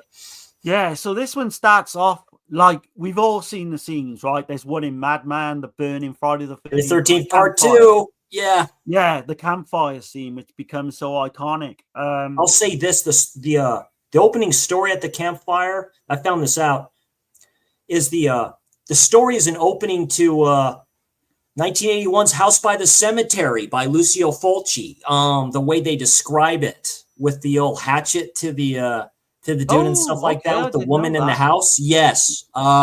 Shit. Where one of them just starts and it's like, oh, I have a better story. You know, where the one woman says, I have a better story. And I'm like, I re-looked at that too, because that's from IMDb when I looked at it. So I re-looked it up. And I restarted the film. I looked at it. I'm like, oh shit, yeah. Slasher fans would only know about that, and if you're huge fans of Fulci, it's not my favorite in the Gates of Hell trilogy, but it's top tier Fulci slasher for me. So I do like it. It's my favorite in the yeah. I never knew that. I'll go back and watch it's kind of like little undertones for it. You'd have to kind of pay attention to it. Then. Kind of that's what's kind of cool about that. You can kind of relive the scenes. It's like, wait, is that true? Like, wait, oh shit, yeah, it is. So so I thought it was kind of neat. So you get Phoebe, right? She tells them the story of Camp Arawak from 5 years ago. Yeah, when the one kid is like going, oh yeah, that's where all those kids got killed by whatever. It's like, dude. Yeah. We hear that the killers had a sex change now and got out of a mental hospital a couple of years ago. They say the name. They say the name. Sean's dad was the cop at the time, and he arrested Angela and all that. But yeah, it's just a great way to start. I just think it's nostalgia in it with the campfire scenes from all these slashers. In a blue type dark foggy setting in the forest. I kind of like that. Yeah. Oh man, yeah, ticks all the boxes. But we get to see Angela Johnson and Pamela Springsteen. She forces Phoebe to go back to the cabin. Because she's not supposed to be there. Right, yeah. So because she's the only girl that's there. Yeah, with all the dudes. Yeah. It is, yeah. So Angela whacks her over the head with this log. Yeah, that's a funny scene. Whack. You see the blood splatter there for a second. It's like she paused for a second because she had her eyes closed. Like, it happens. Yeah. So she removes her tongue, and that was cut from all the UK prints at the time. Yeah, she puts the scissors up there because she has her tongue out. So she makes up the scissors clip. She says something along the lines, "You've got a filthy mouth," which is kind of funny. And then you've got the credits, and we're on about the heavy metal soundtrack then. So you've got Straight Between the Eyes by Anvil. Fucking love that That's song. who that is. Yeah. Yeah. They're on the soundtrack. I mean, first time watch for me, I have to say I'm like going, oh, just put a big smile on my face. I'm like, oh, here we go. Or like, are you kidding me? It took me this fucking long to watch this shit. Are you out of your mind? So I'm very happy that Sandpiper Pictures released this. Even though it's just a Blu-ray and it does have commentary on here, that's all I really need, really. I mean, the internet's the internet, I can find out stuff about it, which is always cool. But it's the very 4K happy I have coming. this. Yeah, it's like you said, the 4K is coming anyway. Yeah, 4K has to come eventually. It's MJM. Shit, Vinegar Syndrome could do it. Yeah. So next day, the girls wonder why Phoebe's not returned. Angela tells her she's sent her home, and that's where you see Ali, Valerie Hartman. She plays the bitch. She gets topless right from the word go. Yeah, they're all in the bunks together, and that's where you got the two boys outside the tip patrol taking fucking pictures of all these. You're like, ooh, and all this other stuff too. Yeah, I love those characters, man. That's you have the I would fucking do you have the two sisters, actual sisters in real life. You have the two sisters that are hilarious in this and stuff. The like shit that. Sisters. Yeah, I fucking love that line, man. Dude. So I think their characters are called the Schultz sisters. Yeah, the Schultz. Yeah. But then Ali nicknames them the Shit Sisters, which is fucking great.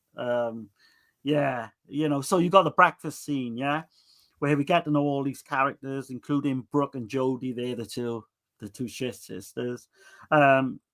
Angela is made Counselor of the Week, and then she sings the Happy Camper song. She gets out. It's so good, just picking up the banjo and stuff like that, or whatever. Oh, I'm a happy camper, She's like, Ali, Molly, you gotta come up on stage. Yeah, just doing like the song. Everyone's singing with them too. They're all having a great time, which is pretty cool because they're all smiling. Yeah. Do you know what? That's what I love about this film is you get that sense of like. It's almost like the film into this with everyone knew each other, of course, and they're all vibing and they're all happy with one another. And it does give you that authentic feel that these people are just, living together for even if it's for 3 weeks, And I love all that. I think it's one of the best films for actually getting it right in terms of atmosphere in a camp. You got TC, a character like you said. I love that character, Brian. Yeah, with the mullet. The mullet, the unmistakable fucking blonde mullet. You have the late great probably Walter Gotell as Uncle John, where she says like where he mentions what happened to so and so. Send her home, man.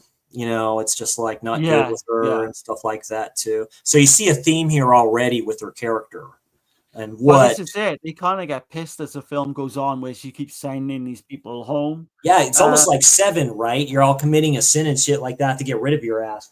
So it's like yeah. So you've pretty much got like a bit of a love story in this one as well between Sean and Molly, which is kind of like cute, in a way. Ali kind of wants to get Sean in bed, or possibly, I think it's hinted that she may have slept with him before. So she's like really jealous of of Molly. Like you say, you've got the pool scene as well, where she takes her bra off and then she just swims the length of this pool. Right, because she's talking with one of the dude's friends and stuff like that on the side. The guy she goes on to sleep with, Robert. Yeah, the one who wants her, just probably unfortunately for that purpose wise and stuff like that. Like I say, the pool, the director mentioned just with the pool, he said that was filled with algae. He said it was pretty disgusting. It was like a thick blanket of the green shit on top of there. Man. And they really had to work with that. They said it was still he says, I handed to them for swimming in that, even after you get like a good amount of it out, it's still in there, So it's like, but still, it's like going, you kind of get that thing and hand it to her, man, just to go in that swimming to the other side, all the kids in there and stuff like that. That pool's still there, of course. So you've got Rob, the guy you just mentioned. He's kind of like the jock. He's the great football player, and he's got this thing for Ali. And they do actually get it on a little bit later on. And Uncle John, like you say, Walter Goateel, I think it is. He's in charge of the camp. He's not happy. She's sending people home right, left, and center. And then you've got he's like a grandpa figure a little bit, right? Where he's like he's a bit like the guy in like Mel in the opening one, and then we've got another character in the next. TC is the one that likes Angela and stuff like that too. Well, there's like a scene where he asks her like, you want to go do something and stuff like that. It's like, oh, I'm off today or whatever like that. She mentions like something. And he's like, okay. Like, where it's like, I don't know. Oh, he starts sniffing his armpits to see if he see, am I all right here? Yeah, what's going on, right? You see that cabin of hers that she has in the outskirts there. That's very Friday the 13th Part 2 there. That's a huge nod. That when that comes into play, that's so good. Yeah. So you've got a POV then of someone outside the girl's cabin. The boys enter and they do this panty raid. Like Angela comes in, she breaks it up. And then the next scene, then the girls get their own back and they get the guys drop straps. The next night. You've got Marie, she's there, she flashes her breasts as well. You've got Angela kind of for doing that drives her home and like pretty much says, you know, she's gonna, you know, gotta go home and then you got the drill scene with her, which is great. You have one and stuff like that's like going, I want to go home, and she just sends her home. Really, just picks her up. It's just that one scene where it's like, you know, you just don't have it. Yeah, with the drill, that's right. That was kind of funny and stuff like that too. And they're kind of cartoony. All the kills in this are kind of cartoony, but that's why I love them. That's why I love them. Well, she has catchphrases too for them. She does, yeah. And what I like about it as well, so Angela really likes Molly. Like, as the film goes on, she's killing people right, left, and center, but she will not kill Molly.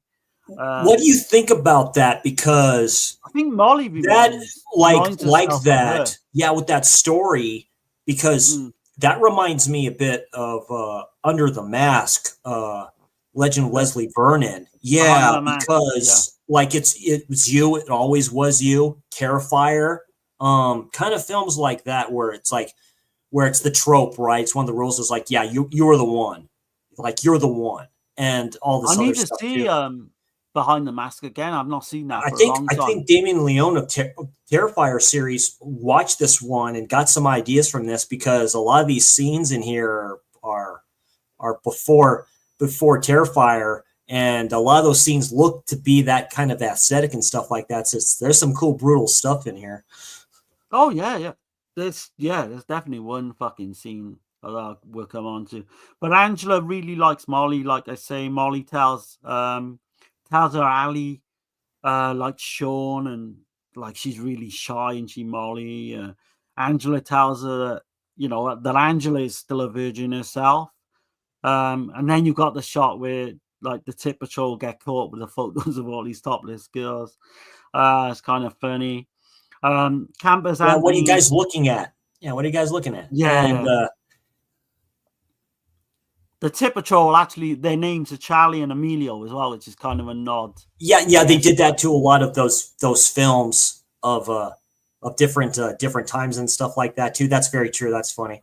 Yeah, you have the sisters, like they're drunk and high and they're singing the song like what is it? It's like, you pay me, I'll take my top off or something like that. Yeah, like this dirty rhyme they're singing. The dirty rhymes and stuff like that. They are quite cute. One sister was younger than the other, though. And there's a certain scene where she's having sex with one of the dudes there and stuff like that, and she had to leave and stuff like that. I think like that. They didn't want her like in that facility or something like that. I think that's one of the situations. Oh, okay. Like director mentioned stuff like the that. The younger one had to go. Yeah. But what this film is like well known for, and I think everyone will know, and you can see it on the cover there in the background of this stream. So Anthony and Judd dress up like Freddy Krueger and Jason Voorhees to scare Angela. It kind of backfires when Angela's pretty much dressed as Leatherface, and she's with the chainsaw. She's wearing the fucking girl's mask that she killed, that May as well. Marie, I don't know how you pronounce her name. The first kill is with the sisters because she's behind a tree while she's doing that, and the dude like separates and all this other stuff too. So she knocks her out, and when she wakes up, she's on like that old school like camp grill or whatever it is. She wakes up, sees the sister has already been charred to a crisp, all burned up and stuff like that too. Yeah. So that's when she just gets the lighter and says, "This is why you shouldn't smoke," or something like that too, and just like gone. It's just really campy. Yep, sent them home too. They're being disrespectful, so I sent them home. But yeah, so when she's dressed up as Leatherface, she slashes Anthony's throat and she kills Judd. Yeah, because he's finding the glove and stuff like that. There's the glove, and the gun's like that. That's very good. He's like, and then she kills Judd with a chainsaw, which is kind of great as well.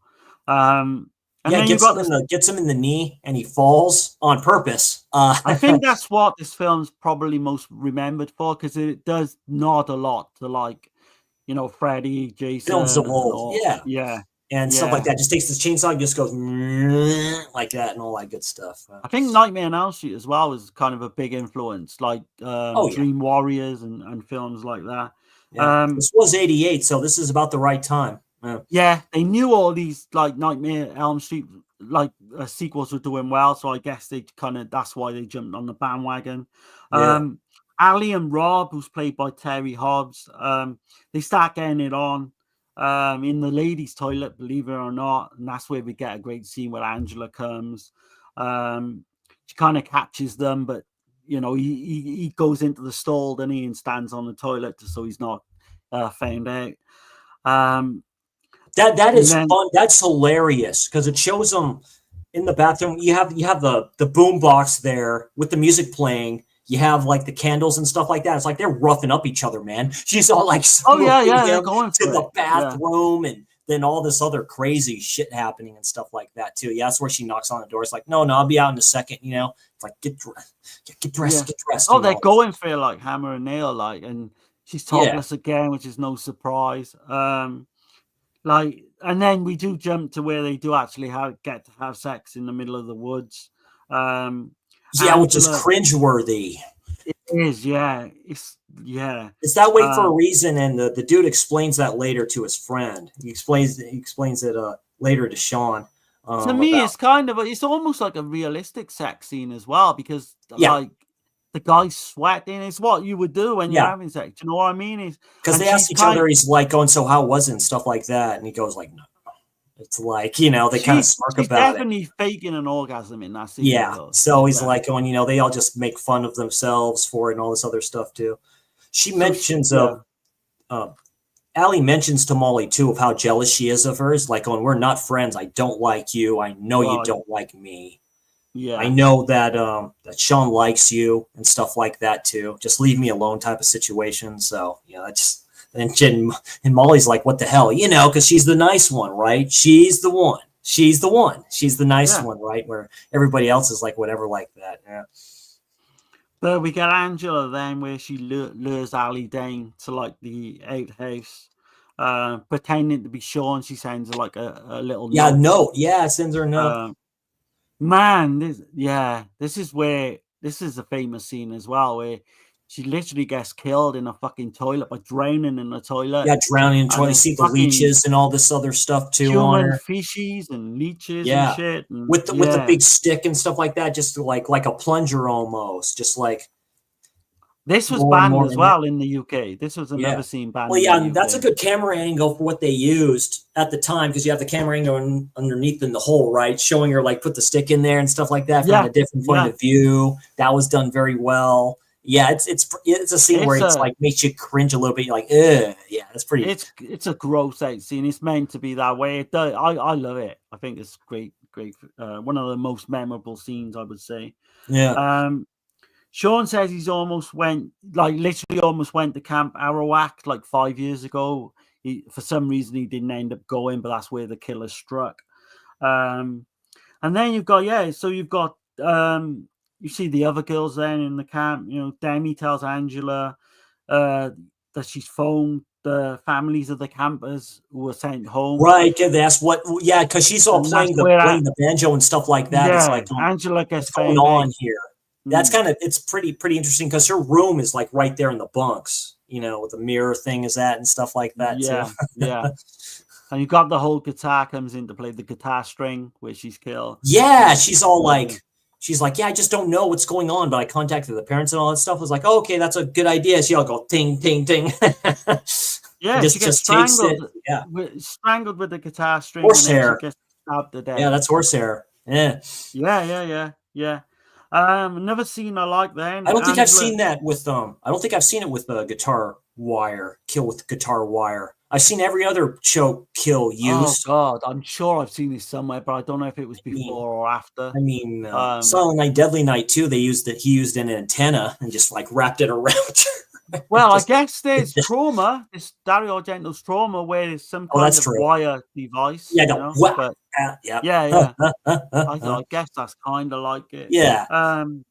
But another great scene. So Angela dreams, and we see this flashback to the kills from earlier. Yeah, she's and just singing sleeping. the fucking Singing the song, all the things that she's done, like a recap. Yeah. That's So you kind of get a little bit of a recap. Like her psyche, what her psyche's like. Oh, I'm a happy camper. I don't know whether they did that scene just to make up the time of the running time, maybe.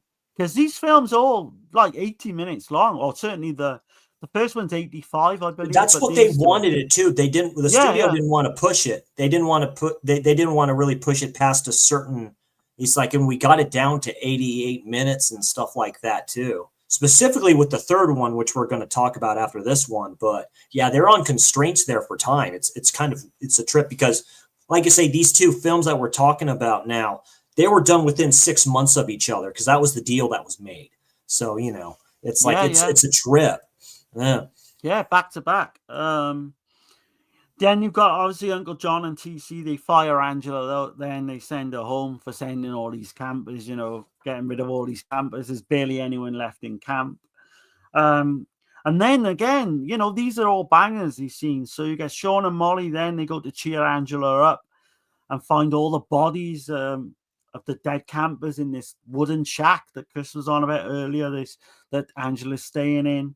That's great as well. Because they find it before she's there. They're like, oh shit. Yeah, you see them all. Happy birthday to me, where you've got all the bodies. Yeah, all of them all lined up and stuff like that. Madhouse. Yeah, Madhouse the same way. Yeah, definitely. Friday the 13th part 2. That's where you kind of get that because you see the bodies around the head of the mother. Absolutely, and you see them. That's when she shows up, and that's when she knocks them both out, ties them up, and say, hey, what's going on, and all this other stuff too, and blah blah blah. That's when TC shows up because he's wondering what's going on. It's like going, I'm going to try to find these people because I don't know where they're at. So I want you to split up, guys, and try to find out what's going on. He finds the cabin, goes in there, and she gets him with acid or something like that too. Yeah, which is iconic because early on in the film he mentions how his battery has been pinched from his car. Oh, that's right. And yeah, battery acid. Like, there you go. Yeah. That's a great scene. He all turns around, his face is all charred up. That's a good kill there. They're all great scenes in this, I think. Yeah. Maybe I'm overselling it a little bit to some people, but no, my love for this one.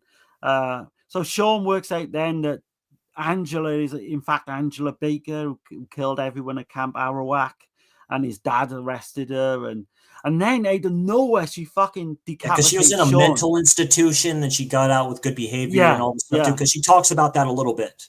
Where she's been out like 2 years. But 2 years.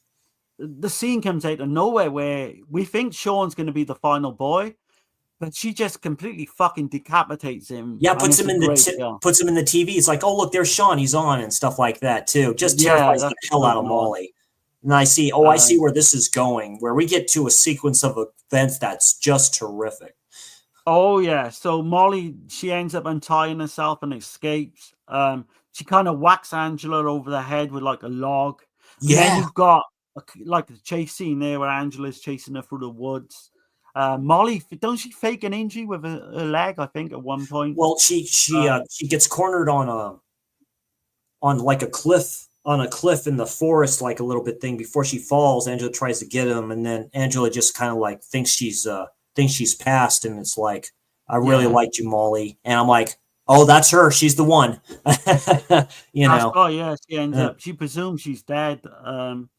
And then Angela kills those 2 little kids as well, the Tip Patrol kids. Right. When she goes there. She goes back to camp because it's like nightfall. She goes there. She sees them both on the window and just turns them over. Both their throats have been cut and all this other stuff too. She goes into the office. Uncle John is dead. He's not pinned, in another dude that was there. One of the other counselors too has been pinned to the wall. He's dead on his desk. He's been pinned to the wall all of Halloween, and all this other stuff too. Yeah. Like all of them end up, they're all killed at this camp. So what I love about this is the ending as well. So, well, yeah, Angela tries to escape too. So, a woman picks her up. Yeah, you mean Molly? Molly tries to escape. Yeah, and I know. Well, there's that scene where she gets in the pickup from a woman and stuff like that, and they go near this train track, I think it is, or something like that too. And Angela kills her, or you kind of because she's annoying as hell, isn't she? Yeah, she smokes in the car. Yeah, she's smoking and stuff like that. Can you open up a window and stuff like this too? She asks her. With the hitchhiking scene, that's great. And then obviously Molly, then she kind of, trying to get away, and she hitches this ride, and we find out that it's fucking Angela. She's like my partner or something like that too, and she just they do like the boom, boom, boom like that and stuff like that, which is almost the same ending to Hitcher in the Dark by Alberto Lenzi, if you think about it. Almost, I think it's been done. Yeah, it's been done a few times, but I love it. It's just so cheesy. Desperate to Survive, the metal song that plays out the credits at the end is fucking great. So good. Yeah, I'd love to have the same track to this one, actually. Yeah. This one's a banger for me. I think this has got you could have like a checklist of what you want in the slasher, and you'd be like ticking fucking everything. Yeah, all the boxes are ticked with this too. You have the dark comedy, you have great kills. Yeah. Great acting all the way around. Pamela Springsteen, my goodness. What can you say about her as an actress? Yeah, this introduced me to her. So over the top, but it works. Yeah. Like the way it just works really well. Yeah, she seems to be. Yeah. She's really pretty. She's really nice, and there's the trick there with that. Yeah, it's a good one, definitely. So this is the one I mentioned earlier with the lost footage. Some rumored deleted scenes, extended kills, and additional Angela dialogue have been mentioned, but no one can kind of get their hands on it. Yeah, there's no footage for that. Like even in the docs that Felcher did and stuff like that, there's no footage of it. The cinematography was done for this and Part 3 actually by a guy called Bill Mills. But what's interesting about that is he used 35mm, and he did it with basic lighting as well, setups, to keep the costs low. He relied on kind of handheld shots. That's why a lot of stuff works on in the day. Like there's some stuff done at night, but like the ending scene at the start, and a lot of stuff wasn't. It was done mostly during the day. The day scenes and all are literally just for the cost, like to keep it cost effective. Oh yeah, I agree with that. No, man. I'm interested to see where you actually rank this or rate this. For me, and I know I'm not silly, I'm not stupid. I know I can't give this like an 8 or a 9 because it's not. But in terms of entertainment, I'd say it's an 8 or a 9. In terms of film, I'll give it like a 7.5. I don't know where you sit with that. That's a fair. No, it's a solid. This is another one that's a solid 8 out of 10. I'll go up and I'll say it's an 8.5. Oh shit, you like? I'll say it's an 8.5 out of 10. So I really like it. Okay. Yeah, I'll go at one. I'll go half further. With that and stuff like that too. This is the most rewatchable one in the series. Easily. Yeah. I mean, third one we'll talk about, which is fucking hilarious. I love that. It's highly rewatchable too. But this one, this one is, like I say, done in '88. This is close to the tail end of the decade. This is the best you'll get of this. And I know what the director stated that, Mr. Hiltzik, or Mr. Simpson stated that is like times were changing. Towards the end of the decade, you couldn't do the same old anymore. People wanted something different, a little bit more lighthearted stuff, right? You started to see that. Let's give them something different here. And you got this dark comedy slasher film, which was an outlier to films like Scream, to films like other stuff that had the comedy elements that worked in these films. So 8.5 out of 10, highly recommend it. I think you can still get this on Amazon, probably $20 or something like that. Unless that, wait for the 4K, because I'd like to see how this would look in 4K. I'd like to see how this would look, because this is I mean, I think this is it's 1080p for the most part. They don't. It was say shot that. on 35mm, so I don't know whether if you. They could do a 2K. They could do a 2K scan, and a 2K scan would look great. It would look pretty good. Yeah, it would look fucking terrific. So definitely. Yeah, this is a good one. Definitely. It's hard to get the mix as well with comedy and horror, and this one seems to just do it effortlessly, like Return of the Living Dead type comedy is. But yeah, if you've not seen this one, then fuck, man, what are you waiting for? Yeah, definitely recommend it.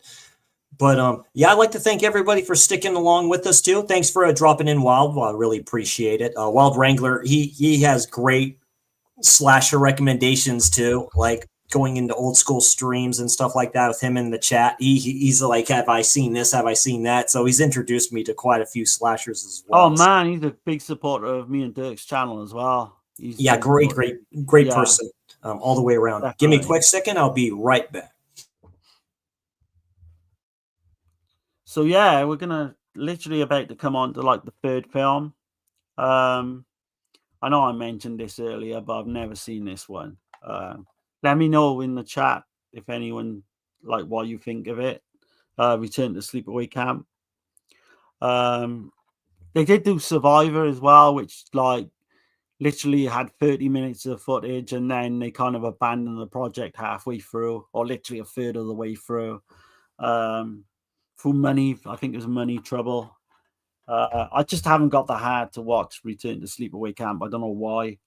Maybe I should have for this stream, possibly, but who knows? And I think, yeah, Felissa Rose does come back with a really stupid cameo here in this one too. So I'll get to it. I'll get to it eventually. We'll see how we go with that. Not just anytime the DVD soon. of that, isn't it? Yeah, I think that's all that was available. I'm pretty sure they didn't do a. And this went out of print like really quick too, so I don't think they did that many of them. Maybe we'll do it for a future stream or something. Yeah, see what's kind of going on. Talk about it a bit. Okay, we're up to the third one in this trilogy.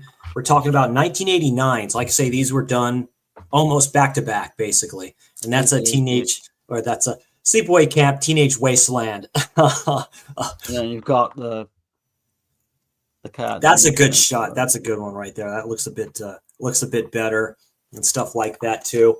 So that's good stuff in the back. So yeah, Sleepaway Camp 3, Teenage Wasteland, 1989, directed by Michael A. Simpson, stars Pamela Springsteen reprising her role as Angela. We have Tracy Griffith as Marcia, who was going to be the Molly character, or they thought maybe the Molly character, because she went for the role for that part but didn't get it.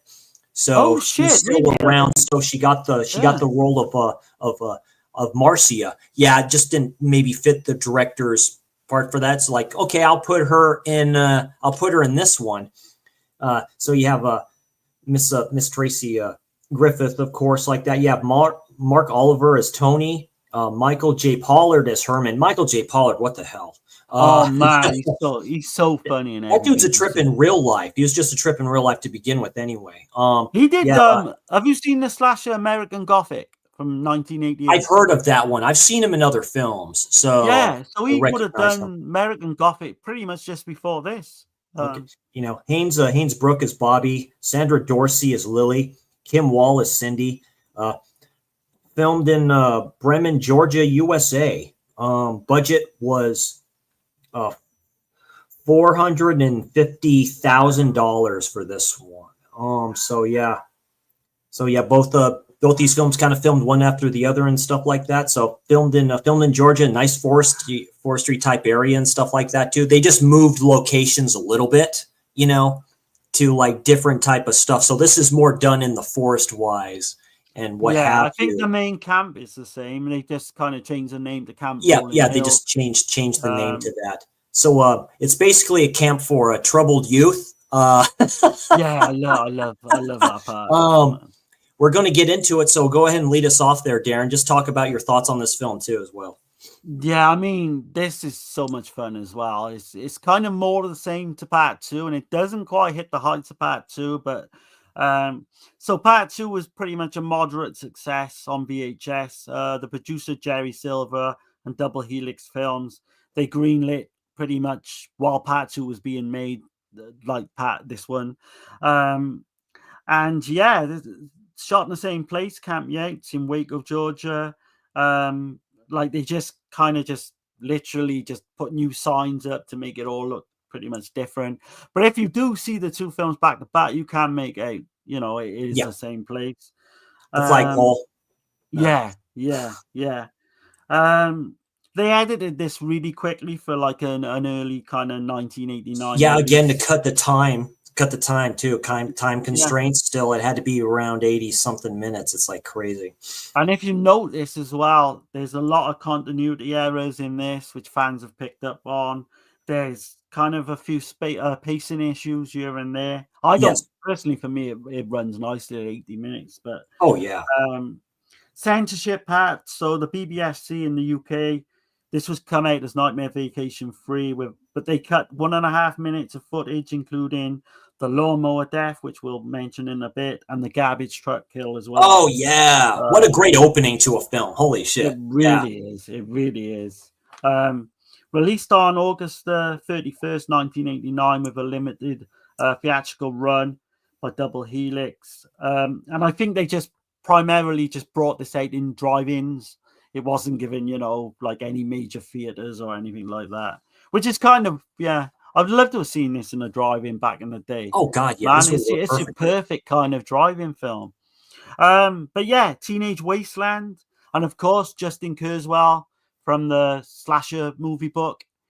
He's literally, you know, he's named because the UK book to that is called Teenage Wasteland. Nice. So he's named his book after this film, which I thought was good. And I mean, do you want me to go into the opening, Chris, and that? Yeah, if you have any more information on that film, go ahead. But yeah, let's start into this banger. This is a fun third installment in this franchise, that's for sure. Oh man, it's so fun. So it's 1 year since the events of film 2.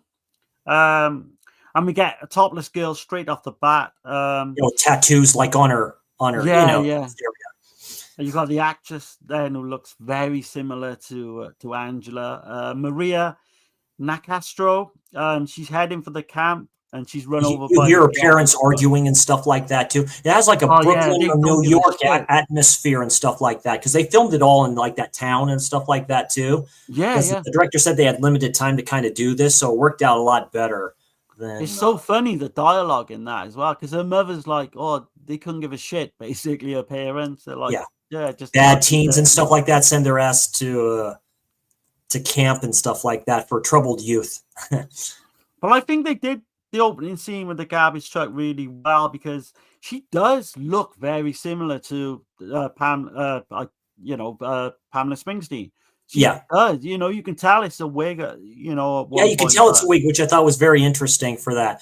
I know she wasn't driving the truck. I forgot they talked to the person that was driving it and what have you, and how they kind of did that whole scene and stuff like that. Then they put her in afterwards and stuff.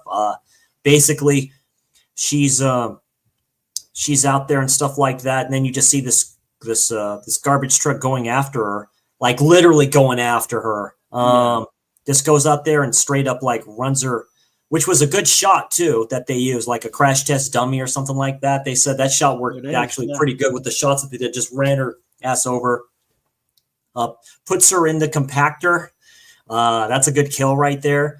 And then you see her dressed up like her and getting on the bus saying, we're going here for troubled youth. And then you say Angela's back spray painted on the wall as the truck's passing, and that's where the metal starts. And I'm like, oh, here we go. Yeah, it's a great opening. I mean, if that doesn't hook you in straight away, brilliant opening. So Angela then, she poses as Maria, to get on the bus to Camp New Horizons. New Horizons. So Camp Rolling Hills is the last one. Same location. You get the news reporter, Tony Richards. She reports on an experiment to mix kind of higher class and lower class students in the camp. Yeah, isn't that funny? That's hilarious. All these people are flipping hilarious playing their parts. Like talking to the one actor who was playing like the gangster type person and stuff like that as well. Yeah. It's like, he's like, I'm not that person. I'm like an introvert in real life and all this other stuff too. Nerd like we are. And he's like, here I am with this boombox and playing this gangster dude and all this stuff too. Yeah, it's quite good. So fucking good. Like the characters in all these 3 films is why they work for me.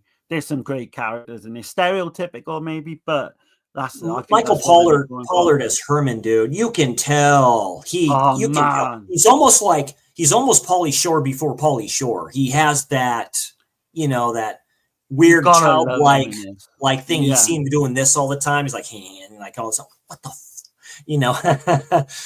I mean, yeah, Rob Zombie went on to use him in Haste of Haze and Corpses as well. Yeah, that's right. Yeah. Yeah. Is it the early scene or Devil's Rejects? One of the two. One of those ones. Like I said, anyway, but what's so funny in this, like Michael J. Pollard takes a liking to one of the students and vice versa.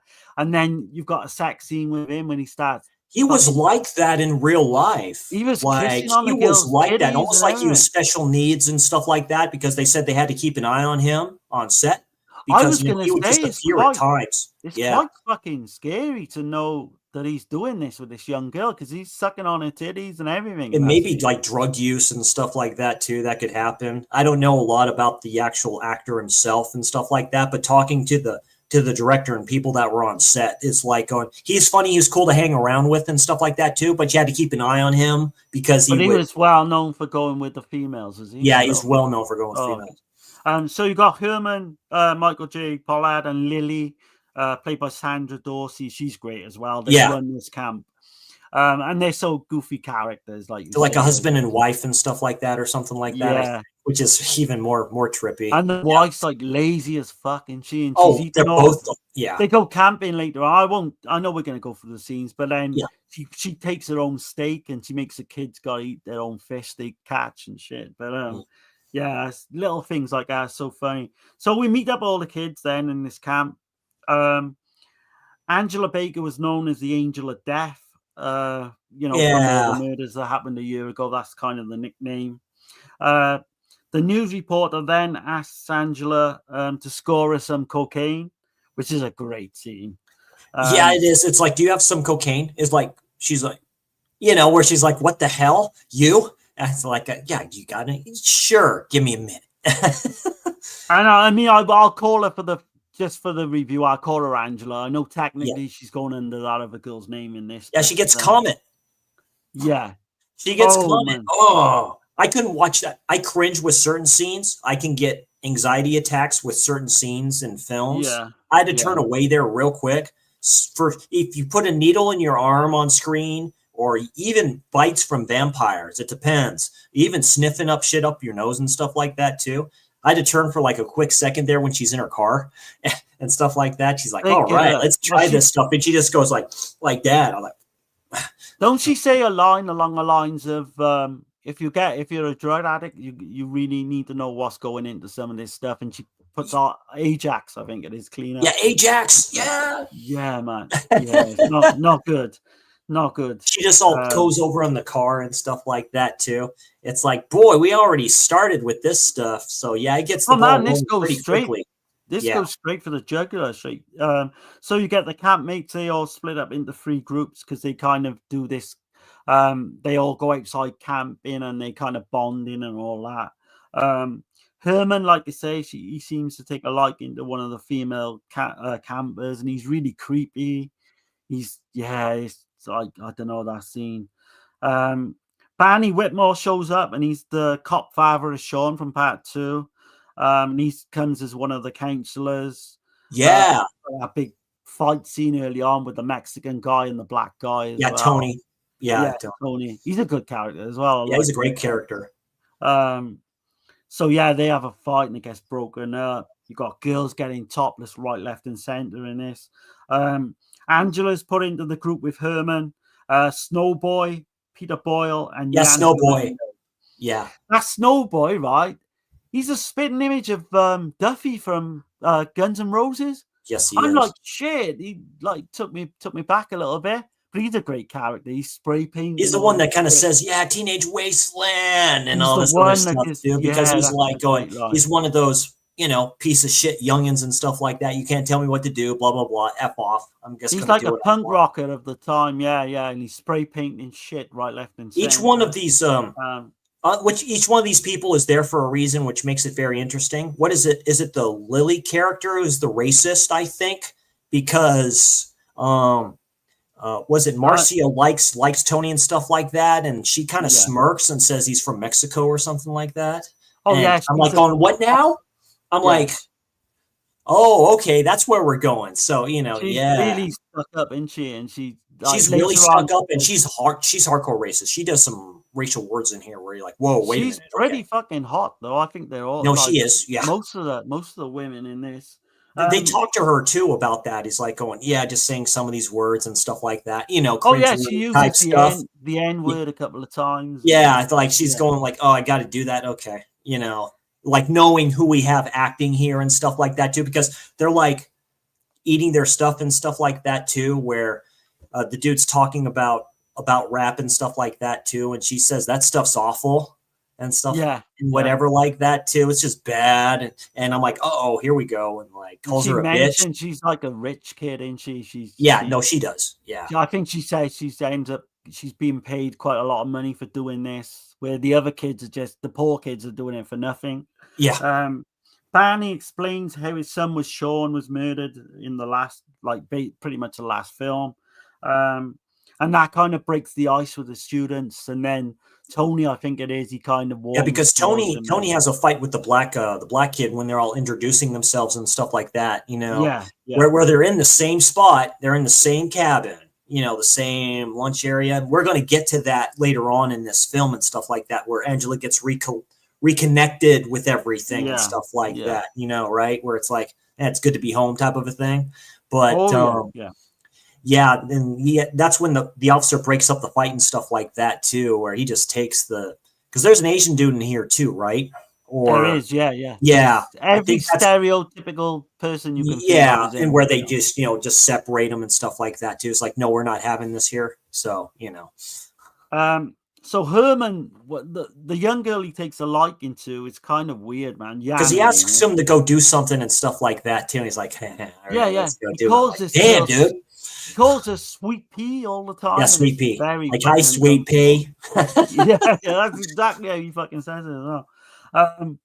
But while fishing, the group find a good nod as well to the last film and Friday the 13th is they find the Jason hockey mask in the lake from the previous year. And that's a homage to what day's today? Was it Sunday? I think they said it is. It's an homage to the film Tuesday the 13th. I think it is. It's like, what's today? And I think they said Sunday or something. Is it Thursday? Yeah, Thursday. They said Thursday the 13th. Yeah, that's an homage to that film. It's like, what's the day today? Thursday 13th. Thursday the 12th, you mean? Or? No, they said the 13th. It was the 13th of that. Okay. Of that day, but it was like on a Thursday or something like that too. And that's a homage to one of the spook films that were done. And there's a few. There's Friday the 14th. Yeah, Friday the 14th. Yeah. So, yeah, I always thought that was cool. Oh, yeah. So Angela leaves the group then, and she catches Herman and Jan having sex. And then she kills both of them with like this stick. Yeah, this big like log type thing. She lures him out or something like that. Something happens where she's chasing him, which is hilarious. It's like around the tent, flipping chasing him. He's like, she's like, you damn perverted little punk. And like, all that shit. Yeah, I mean, I didn't see that coming. I was hoping, because I'd like to have seen Herman in it longer, but so they start getting pretty much killed off one by one. You got the metal soundtrack kicks in as well. So you've got that line that Chris just said, Snow Boy. He says, "Party all night, teenage wasteland." So iconic, man. Yeah, it says we ain't going to do this, we ain't going to do that. We're just going to do whatever like that. Because she told him to tone it down like a little bit. Yeah, like that. Then we get to one of the better kills that I've seen in film. That was done pretty much perfectly because one of them has firecrackers. Yeah. You know, those things that you light, like does it to her like twice and multiple times. Oh, yeah, it just scares the bejesus out of her. So when they're all just doing their thing, and they're all just like passed out sleeping bags like right next to each other, you see like a string thing in one of the dude's mouth, and then you see her just light it. He happens to wake up and just turn like, and that's a great kill. Boom! Like basically his face was like blown apart like a butterfly. It's mean-spirited. That's what it is. It's very mean-spirited. You know?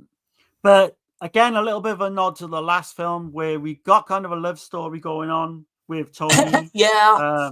And Marcia, which I didn't see what comes right at the end, where she like Marcia and Tony. Yeah, she tells him right at the end of the film that she's got a boyfriend already, and it's kind of funny. It's just I live in Idaho and all this other stuff too, and asking him what it's like to be a gangster and stuff. The actor Mark Oliver said, "Yeah, we dated when we were on set, technically, and stuff like that." And holy shit! Yeah, really? then it went. You know, just like in the film, it's like going, you know, it just didn't happen and stuff like that too. She's very interesting. Well, she is really nice looking. Yeah, she's very cute, redhead. Got that fake scare as well with them too. Is it like they come across it? They see something shuffling in the woods. Yeah, it ends up. Is it a possum? I think, or it's a possum, whatever. something like that too. And it's because they have to be walking with each other because they do a big contest thing where one of them's like blindfolded or something like that, and you have to walk them and stuff like that too. Yeah. Oh yeah, that's a great scene. So Angela tells Lily then that she's supposed to switch groups and she's going to replace Arab. So she decapitates her with a fucking axe. That's another great scene. The one chick and stuff like that too. Which is a good scene there. They show that for a second, right? Almost like it caved her neck in. That's what it almost looked like, because you see that for a brief second where she just like this and stuff like that, and just because they're in the tent and stuff like that. It's like there's nobody in the tent. As soon as she goes up, whack. Yeah, as soon as she goes out of the tent, whack. I mean, 10 out of 10 for like inventive kills. And that's where you get all the shit with Cindy calling Riff then the N-word and all that. Yeah. Barney tells the group Kim Wall. Barney tells the group that if he was ever to come across Angela, he would just kill her outright because of what happened with his son. And then you got all the kind of comedic shit there with Lily. She sets the campers on this trust building exercise. Angela teams up with Cindy. Angela teams up with Cindy. Fed up with her whinging, Angela attacks her with this flagpole. And that's a great kill. Well, she hoists her up and then drops her. And that's a great shot where it's like, they just separate it. Then they separate. Then they take off that scene like a exact right time as just her head basically goes head first, whack. It fucking looks real as well because we see it from above. And then we see this body. The camera angle from up there, dude. Yeah, like I say, good for the budget for the camera work. Very effective scene. So close to $500,000 basically. But that's for both these films put together. Yeah. Angela then has to take the trash back to camp. That's where she has the flashback. Then she to the cafeteria scene from part 2. And weirdly, if you notice, because all the trash is building up in the back because it's cost cutting. They just leave all the trash and bullshit in the back. Exactly. But if you notice the flashback scene, right, is from part 2. Yeah. But they're done with completely different actors in this one than the second film. Right. Which is kind of interesting. But like you say, the trash, there's like a trash hole. I don't trash hole, like literally. I didn't even know that was a fucking thing. It's like a waste dump, basically, like a mini waste dump there. Right. So you've got that. You've got Lily tells Bobby and Angela. So Bobby's he's kind of like the weird dude. Like no one likes. He tries to. He's the clingy guy. He's a very clingy guy. Then you find out some stuff about him because he's all nice to her. He likes her. But he's very fucking kinky. He's got like this kinky side to him where Haynes Brook. Yeah, Haynes Brook. That's the one. Yeah. Because he's the nice one. It's like going, can I sit here at the start? No. Well, you think is it okay if I sit here? Yeah, sure. Go ahead. And you're thinking something else would maybe in store for him than what we got. But find out. Because they find out like he's sexually perverted and all that. Well, they tie him together, right? So there's a scene where you kind of or ask them both to go fishing and stuff like that. He's like, oh yeah, I'd go fishing and stuff like that too. Where he kind of gets too clingy with her, like way too clingy and stuff like that. She tells him to back the fuck off, and he's like, okay, later on we'll do something. He's like, really? Oh, that's great, because he calls her basically a bitch. It's like, oh, no, I thought you put out or something like that. I'm like, oh, that's how we're going with this. Okay, so Oh yeah. You got Riff, the stereotypical black gangster type. You know, he pulls a gun on Angela. Yeah, some crazy scenes. Yeah. And you got the love scene as well with Tony and Masha, where she literally just carries condoms. So, you know, at that point, I don't know why Tony didn't think to himself, well, this girl, maybe she's been around a little bit. Yeah, maybe it's not like, girlfriend material. Yeah. But she is hot, so you can't blame her for that. Angela then lures like Lily back to the camp blindfolded because she tells her that, you know, it's like nobody else can you do this for me with like whatever like that. She's like, sure, yeah, no problem, yeah, I can do that. And that's where you get her pushed into it's the like trash because he hole. talked about cost cutting and stuff like that too. It's like nobody's going to want to come to a camp where people have been murdered, right? And she's eating fucking steak and shit, and Pamela takes like umbrage of that. But she fills her up into this trash hole where we just see her head. Yeah. The fucking lawnmower kill is great, man. And that was cut as well, too, in the UK. Yeah, she just picks it up and just goes like, what are you doing? Yeah, you don't need to see that, really. No, you don't. It's very effective. So, yeah, you know, now we're getting into so Angela, that's where she's tied up with Bobby to the tree. And then his kill is fucking. He's like, we're getting all tied up on stuff like that. Says, right there. Don't she like tie him up to her vehicle as well? So yeah, to the Jeep or whatever truck that's there, and just like pulls his arms off. Yeah. This is all comes like thick and fast, one after each other. Really. So that's I think she sings that fucking rap then, Angela, doesn't she? She sings some kind of rap. And she stabs because the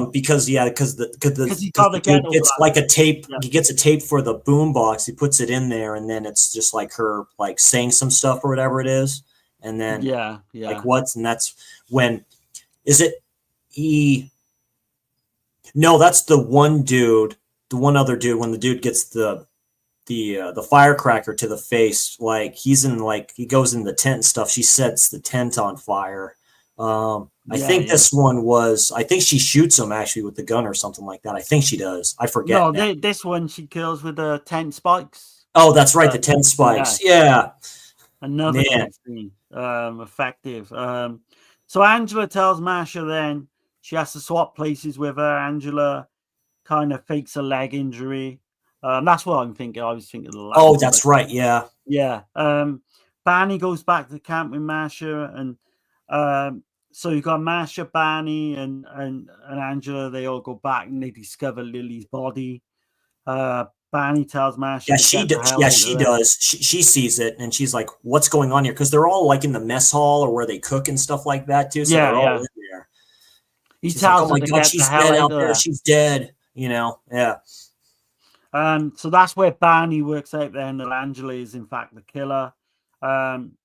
They have a good standoff there because he kind of knew it looked like where he's kind of like, oh yeah, no, he kind of goes out in a whimper. Really, I thought he would have had a bit more of a fight, but she pulls a gun out, and I guess you can't do fuck all if someone pulls a gun. Well, no, he kind of says it's like, what are you going to do to me? You're going to stab me. You're going to do this. You're going to do that. It's like taunts her like, and then she has the gun like in her back right here and stuff like that because she has her arms crossed. You're thinking, dude, she has something, dude. Just end it. Oh yeah, you know, just end it, dude. So she kills him, and then she goes after Masha. But what the interesting thing about Masha, and you say about, she's actually reminds her a lot of the Molly character, and it's weird enough that you said that girl was going to play Molly or something. So she played the final girl technically in this one, Marcia. Oh yeah. So Angela ties the remaining campers up in another like trust game. That's right. There's like 3 something of them left. Just some people that were just there. Yeah, that's right. The trust game, which was cabin. So who's all in the cabin?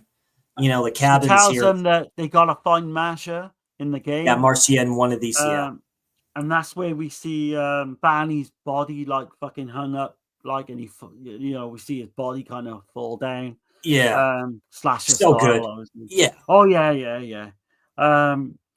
But yeah, like you say, she forces them to find Masha.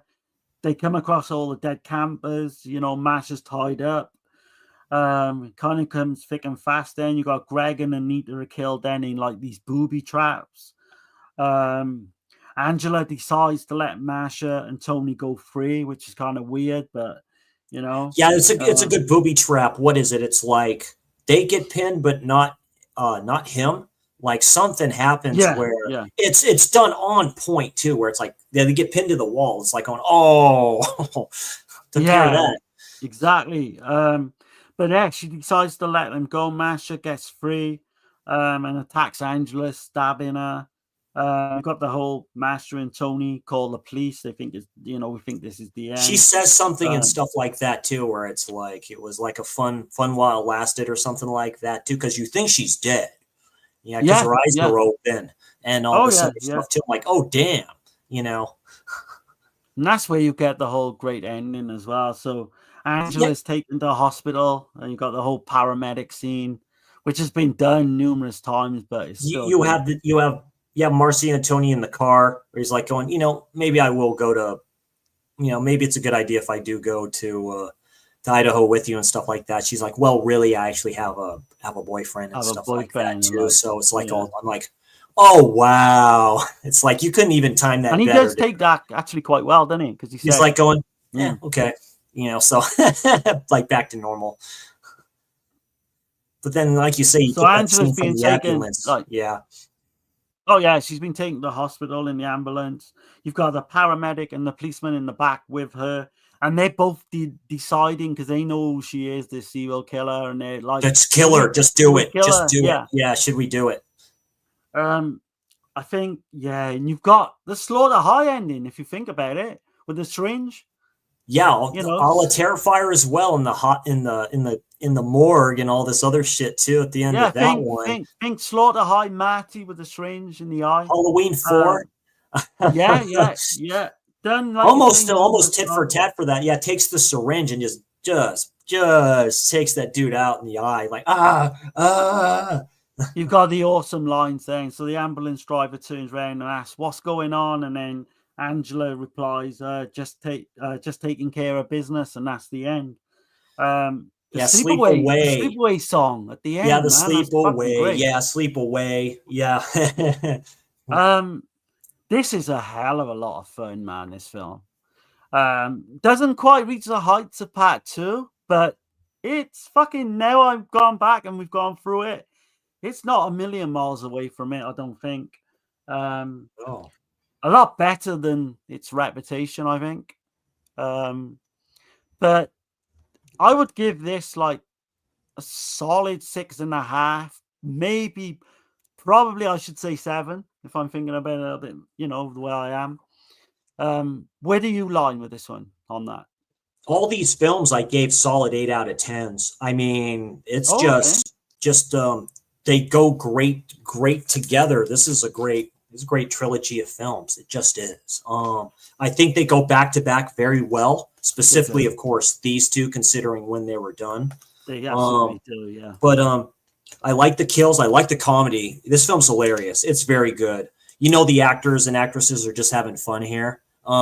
They're just having a blast. And that's what matters to me. If you're having fun, that's what makes a great slasher film for what it is. It has everything. It has that campy slasher feel. It has comedy. It has good kills, and it has a rockin' soundtrack. So you definitely can't beat it. So yeah, I'll say a solid 8 out of 10 for this one as well. I'm surprised you actually liked these a little bit more than me, actually, which is great. Like when you said you wanted to do this and we were going to do it as like a special part 10, because it's kind of a milestone for us getting to 10. Hopefully, yes, it's going to be definitely. But no, as a series, great.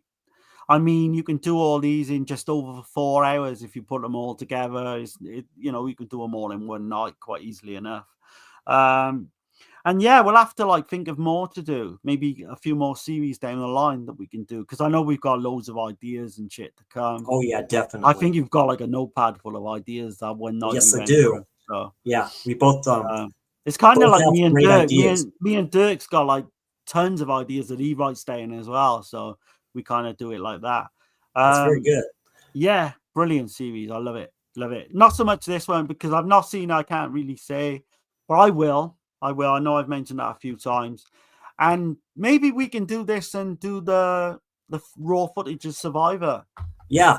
If you can get your hands on that. Oh yeah, definitely. It might be I think it might be on YouTube. I'm not sure. Yeah, we'll look at those definitely in the future. Like I say, there's a shitload of slashers I have not seen before. Like I say, getting introduced to these because of you, because of this stream in general. That's why I'm so happy we're at 10. And don't worry, we'll have 20 come in, we'll have 30 come in, we'll have 100 come in. It's like the show I do with Dirk, man. As long as we're healthy and we enjoy doing it, then these are going to keep coming, you know? In terms of the Friday the 13th, like on my notice earlier, I've got Jason Goes to Hell and Jason X coming, I think either tomorrow or the next day. Very nice. So, but the way I mentioned that is because we're going to be doing quite a few of the Friday the 13th. Yes, we have plans. We have plans. Pretty much all of them eventually, but then we're going to like kind of mix them up a little bit so they're not in order, which is kind of interesting. That's a fun way of kind of doing, because each one, that's my all-time favorite franchise, as you know, for horror, and it's very cool idea doing them in different types of order, because each one of those films is unique in their own special way. Different directors for quite like practically all of them in general, anyway. So it's always cool just doing that. We're doing 5, I think, and 7 together. I think. Yeah, 5 and 7 together, definitely. That would be a great. A big rest in peace. A shout out, big rest in peace to Alar Park Lincoln of Part 7. You know, she lost her battle with cancer, I believe. May she rest in peace. Wings Hauser, another great in the horror community and stuff like that. Great actor in general. He recently passed away. So we've lost some good ones, but you know, we still have kind of slashers like these and stuff like that to definitely go from. So yeah, so that's just our takes on this Slasher Stream episode 10 of Sleepaway Camp. Sleepaway Camp 2, Happy Campers. I've changed my mind. This is probably my favorite in the franchise there, Darren. So you got me on that one. And then, Sleepaway Camp 2, Teenage Wasteland. Sleepaway, Sleepaway.